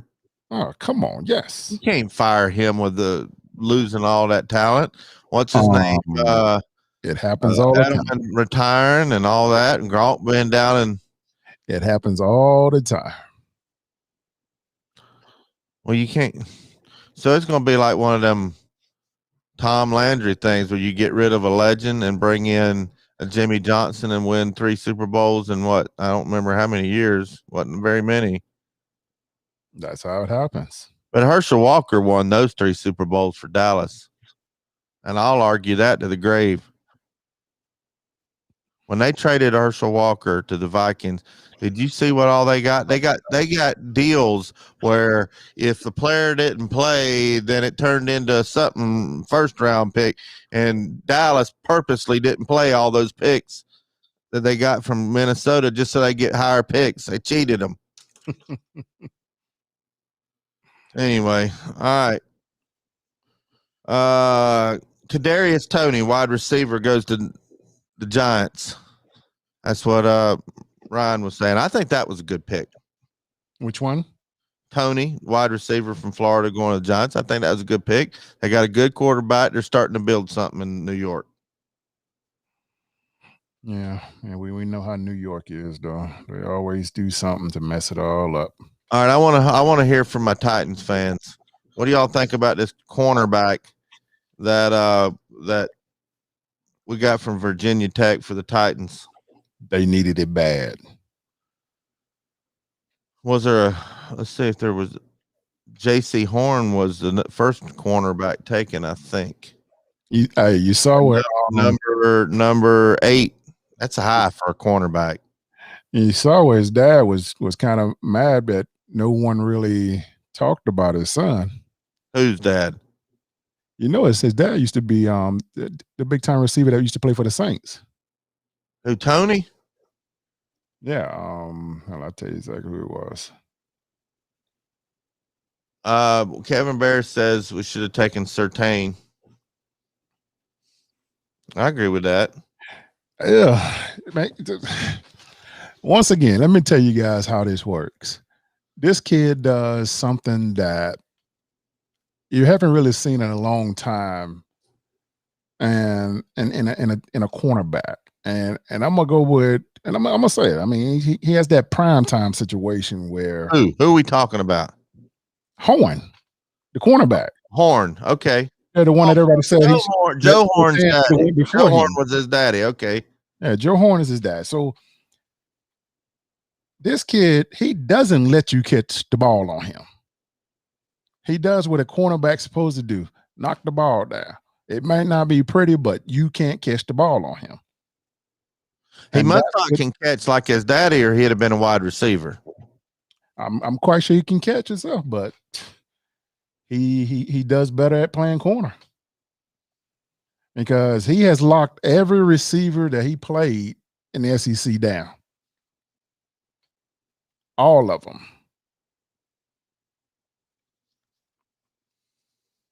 Yeah, he's definitely good. Let's look at running backs. See, 15 years ago, you'd have seen 5, 6, 7, 8, 9 running backs in the first round. Yeah, just this year we only see how many running backs? One. There was 2 so Two. far. Yeah, Najee went at number 24 to Pittsburgh, and ETN from Clemson went to Jacksonville, and that's it. Yeah, it's just the way the game has changed with running backs now. You know, I saw something. I think Juice posted on that. He said, "Hey, if you're running back, learn how to catch so you can get out in the slots, because that's the only way you're getting drafted these days." And like Kevin Bear says, they are a dime a dozen. I wouldn't put my money on a running back right now with these schemes and this offensive privileged rule book that we got, that you can go get somebody off the practice squad and put some money on some offensive linemen, D tackles, and quarterback. And I still think quarterbacks are overpaid. Well, it's coming back. Running backs will be back because these defensive coordinators are going to figure out how to slow this quick pass stuff down eventually. I don't know how old Dak Prescott, and I'm sorry, Sven, my buddy from Germany, he's in on YouTube's. He's a big Mississippi State fan. But how many $100 and something million? Did you see his injury? Did you see him training? Well, I'm just saying, I don't know. He looks way better than he did before now. He can't be better after an injury like that. Bobby, every last one of my injuries I had was way better than my best legs. Every last one of them. You'd still think the team would use that as an excuse not to pay you. They can't now because they know when they saw him out there, they wouldn't have paid him that kind of money if they didn't think he was able to get back out there and do the same stuff. They're crazy if they and did. How come if you've got turf toe in the last game of the season as a senior, you're falling down the draft boards? That's how they get you cheap from the beginning, though, Bobby. That's how that works. They can't do that type of to him now because he's a veteran. He's putting up the numbers. Now you got to pay him. I think he's a good quarterback, but you got to pay him based off $50 million. Pay him based off the market. That's how it works in this world. You pay them market value based off the quarterbacks that's getting paid. It's not his fault that the highest paid quarterback was a $500 million guy. Yeah, who is the highest paid this coming season? Mahomes. Golly. And say he got injured. I'm wondering what he's going to be like next year. But you say he's going to be the bionic man. Mahomes came back and did the same thing he did before he left. Well, if you're better, then why ain't everybody going out and tearing their ACL and MCL just so they can be better? Come on, Bobby. Don't be that dumb. Who wants to get hurt? Well, I'm just saying, if they're better. The only people that do that now is pitchers. They get the Tommy John surgery just so they can have a better arm. Yeah, put some more movement on it. But you don't want to get injured on purpose. I like you're putting bionic parts. You know, I was joking. I'm just saying, I don't think you are better than after an injury like that. Until he broke his leg in half. Do what? Dak Prescott, did you see how his ankle was all twisted? I get that. Bobby, I was paralyzed. All right. And he's worth it then. Well, it's that's just the problem though. I get tired of people saying what people are worth. Well, when you tell me that what you need. So like if somebody gave me $1 million right now to do what I'm doing now, and they give you 100,000. I'd be pissed. Exactly. So what make you think I'm worth $1 million? You only worth 100. If you're worth $1 million, I'm worth at least 1.2.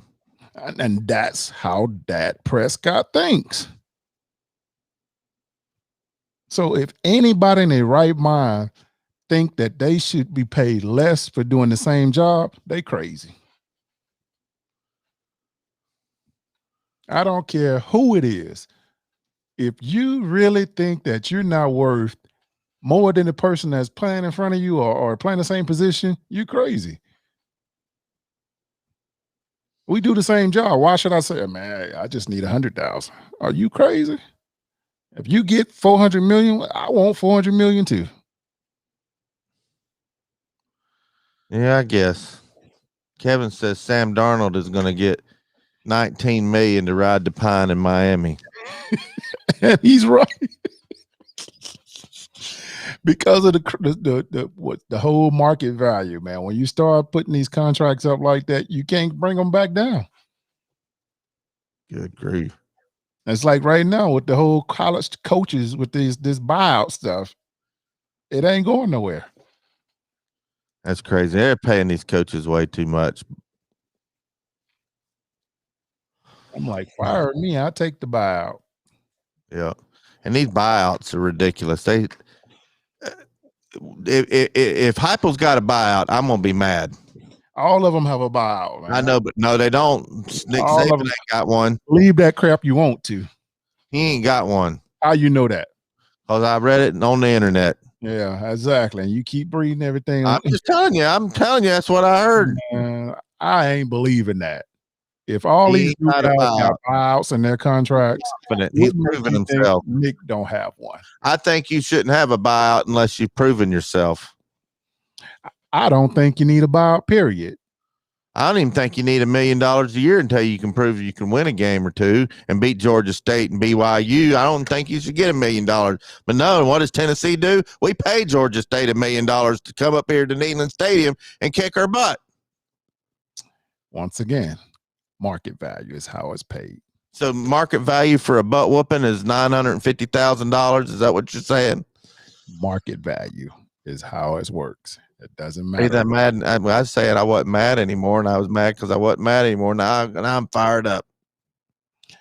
Market value. And supply and demand is undefeated. So and you have to blame it on Nick Saban for the market value. Yep. And where do you think these coaches get these buyout things from? People believe that crap about Nick. He don't have a buyout. If he don't, he's crazy. I'm just telling you what I read. I'm telling you what I know. And I read it on the internet. And our UT grad, what's his name, was his agent. Who's it? You know who I'm talking about. He's all the coach's agent, big time, from Memphis, but he went to Tennessee. Sexton. Yeah, Jimmy Sexton's his agent. He's Nick's agent? Yep. Then he has a buyout. Kevin Bear wants to know how much Tua is making in Miami. I'm fixing to find out. I'm gonna look it up, and then we're gonna get out of here. That's a rookie contract, so he's not making that much compared to with hold on, who's going down though? He signed a 4-year, $30 million contract with the Miami Dolphins. $19.5 million signing money. This is getting out of hand, Billy. That's just how it is now. $30,275,000 guaranteed. Every dime of it is guaranteed. Mm-hmm. Oh my gosh. Yes, and there's people that's in the NFL that's been playing longer than him don't make that kind of money their whole career.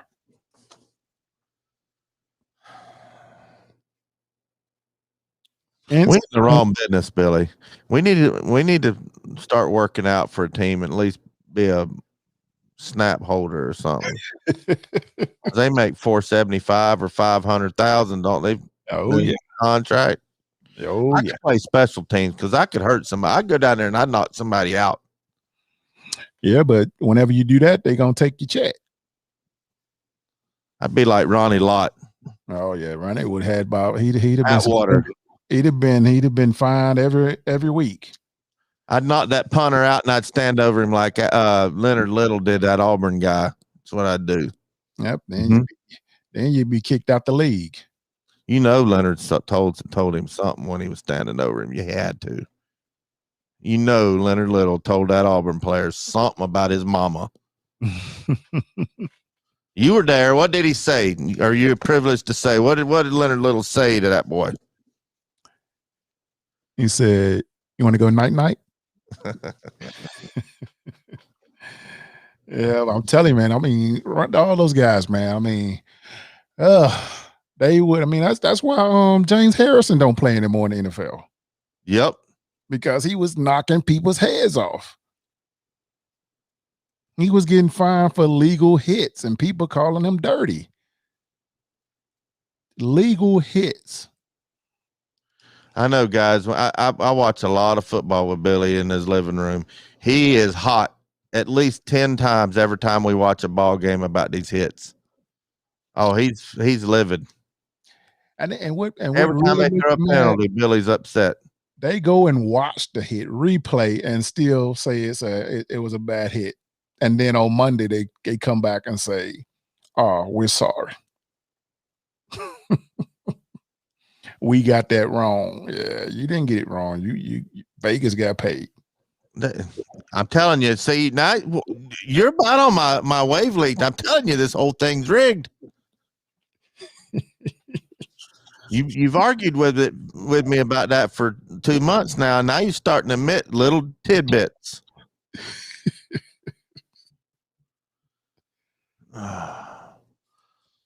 Kevin says Ronnie Lott, Jack Tatum, Bill Bates would be broke today. Oh, yep. Gosh. Oh my gosh. Yes, they would be broke. And Kevin says the same thing every time I watch a football game with Billy. But running backs can truck DBs all day long. Exactly. And that was supposed to be a new rule, but I've yet to see it. They say if the running back puts his head down, that's supposed to have been a flag, but I have yet to see them call it. That is, if the chains will keep moving, that's all that matters.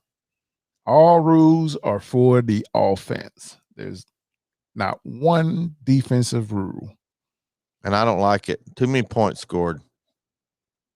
And I take the under too many times and end up going way over. That's another reason I don't like the rules. Speaking of which, I got a new system for my picks on betting, Billy. I've been on a little roll. I was down to $1.77. Remember that? I couldn't even do my $2. Remember that? Yes. I was way past my last $2.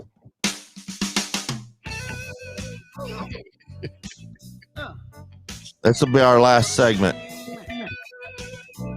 All right. My lady at the casino. Man, that's got some funk to it, don't it, Billy? I told you was gonna like it. I love that song. Don't feel sorry, honey. Can you loan me $2? Hey, all right, I put that $1.77, Billy. Let me tell you where I'm at now. And everybody that laughs at me better not be laughing much longer. I'm pulling it up right now. Catfish has turned that $1.77 with a few little smart bets into $35.38. So are you using the method of minus Catfish times Bobby equals the square root of Billy to get a W, then subtract Catfish and go opposite of Bobby, and you come out with the winner? Come on, Chase.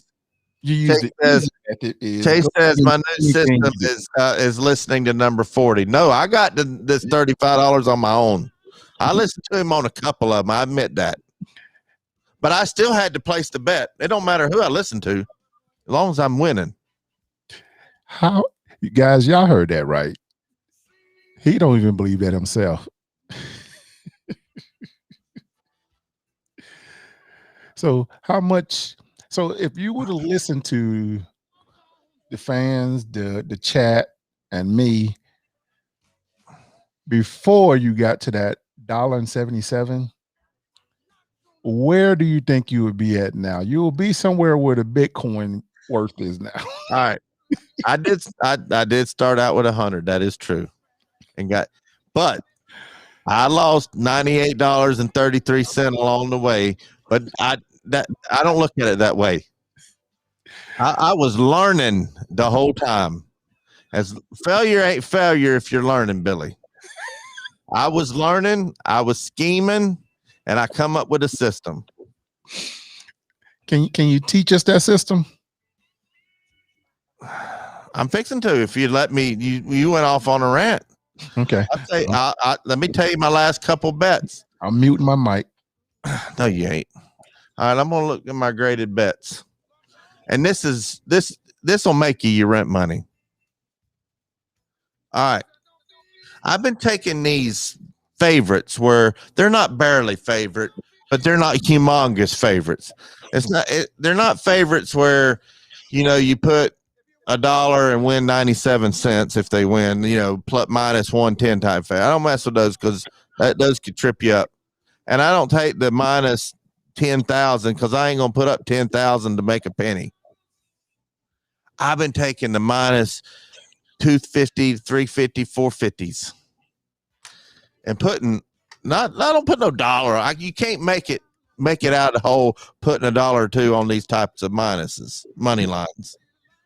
But like I took the Pelicans that were minus 420. I put 25 on the line and won $6. That's good return. If you told me, hey, I got a stock, you can buy today, and in 3 hours it's gonna be. You can give me 25. In 3 hours it's gonna be worth 31. Shoot, every stockbroker and hedge fund and short seller in the country be buying that stock. That's how easy it is, Billy. My next bet. Let's see. What are you laughing at? I'm not even looking.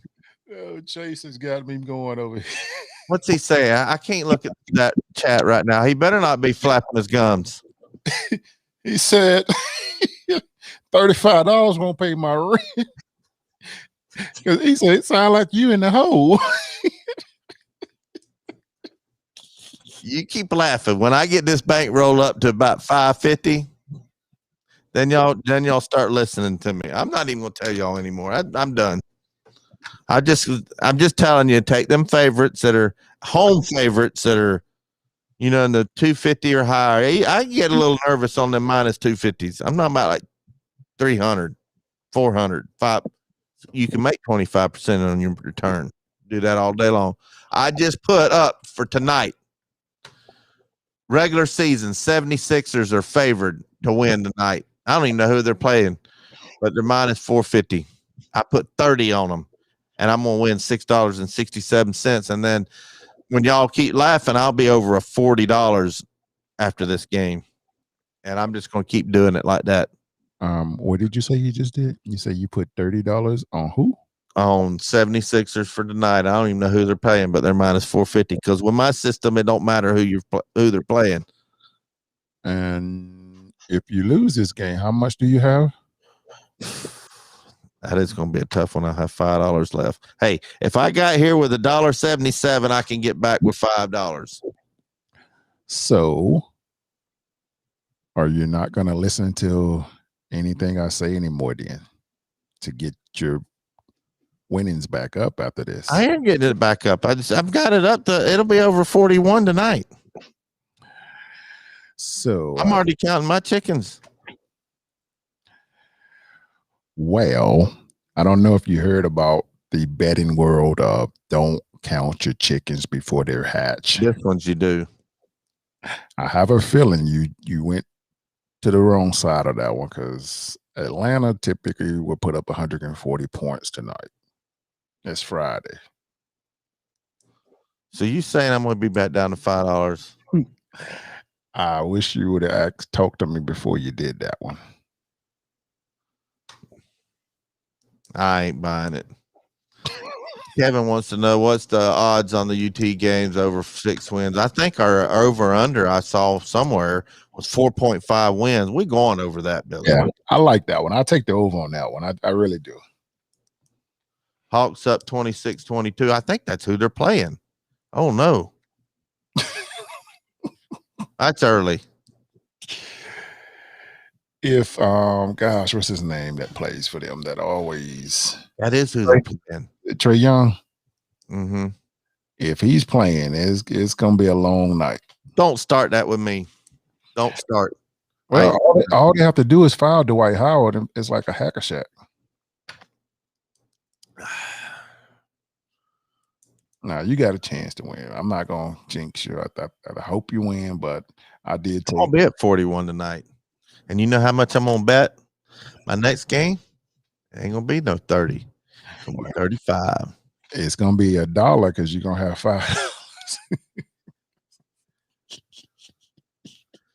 $5.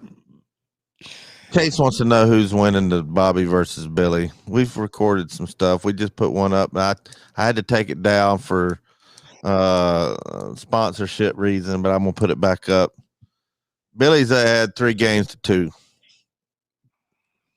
but that I'm just letting him get comfortable with thinking he's gonna beat me in the challenge. We're gonna be doing the blocking one here real soon, like next week. Well, I will be at least the scrimmage. I need to fill you out first. I need to fill you out to see what kind of moves you're going to put on me. And then I'm going to go to Jarvis Reed and say, Jarvis, this is what he did. What do I do to counter it? And then we'll have like a Super Bowl one. I can tell you every move, and you can go try all you want. It does not change. It's called man on man. It won't be the game maxims will not help you. So you're trying to intimidate me out of even lining up, but I ain't scared. And that's what I want you to be. I don't want you to be scared, because when I crush you, I don't want you to say, well, I was scared. You want to be like, I was ready the whole time. So what had happened was my left toe tripped on top of my right toe, and I couldn't catch myself from falling on my back, and then my head hit my left toe. See, you think you're setting me up. When let me tell y'all something, guys. When we start talking and arguing about football, Billy will actually show me this is what you do, and he'll go up against me in the living room.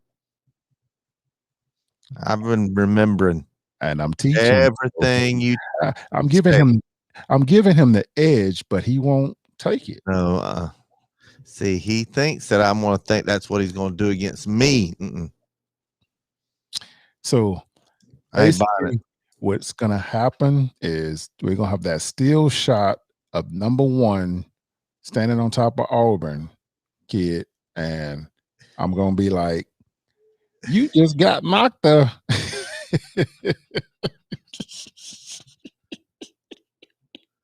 You're killing me. Oh gosh. Who would be more nasty with their words if they knocked you out, Sean Ellis or Leonard Little? Because I know what Sean Ellis will say to you. Probably would be Sean Ellis.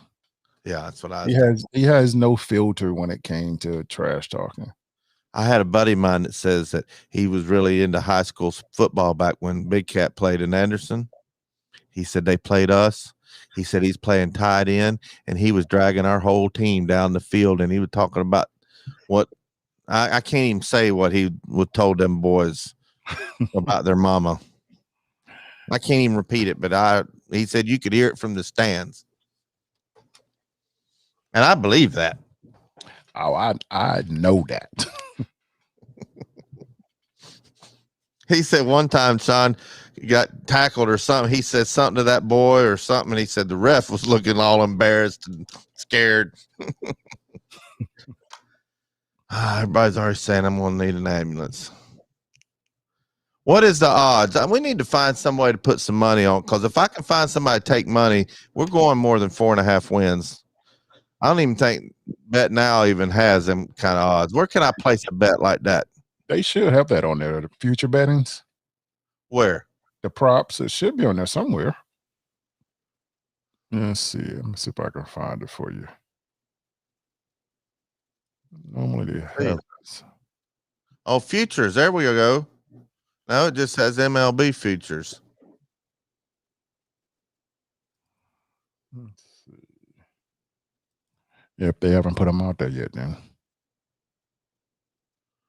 Huh. But they'll come out there. Oh, I'm gonna load up. We're going more than 4.5 wins. Yeah, because like Okie Brave says, Billy, were you ever scared of an opposing player besides me? Never. I didn't. I mean, even when I was smaller, I was never afraid of any opponent. I don't care how loud they was barking, and I didn't care how big they were. And when I was younger, I always had the mentality of the bigger they are, the harder they're gonna fall. I know one person you'd be scared of if they's lined up across from you. Who's that? Because I've heard you talk to him on the phone. Who's that? Darlene Ratliff. Oh, that's a different breed. She'd whoop you with a broom. That's from the future. Hey, Mama would get you every single time. Hey, every single time. There's something about that mama strength. Every single time. And I try daddy before I try mama. Mama, he says he's actually pulling for me. He's talking trash to get me fired up. Well, you did get me fired up. I'm actually almost mad. We'll see. I'll be back home Sunday night, Billy. Tell Crystal and Isaac I'll be there. All right. This has been fun. Real fun. For those of you who've been watching us for a while, y'all know what's coming next. Thanks for tuning in. Go Vols. I'll tell you something right now, Billy. When we go one-on-one, Lover's Lane, as you called it in practice, you might beat me, but you're going to know I've been there. I promise you that. And that's from... We are Blue Water Climate Control. From heating and AC installation and repair, commercial or residential, when you choose Blue Water Climate Control, we offer solutions, not a sales pitch. Blue Water Climate Control.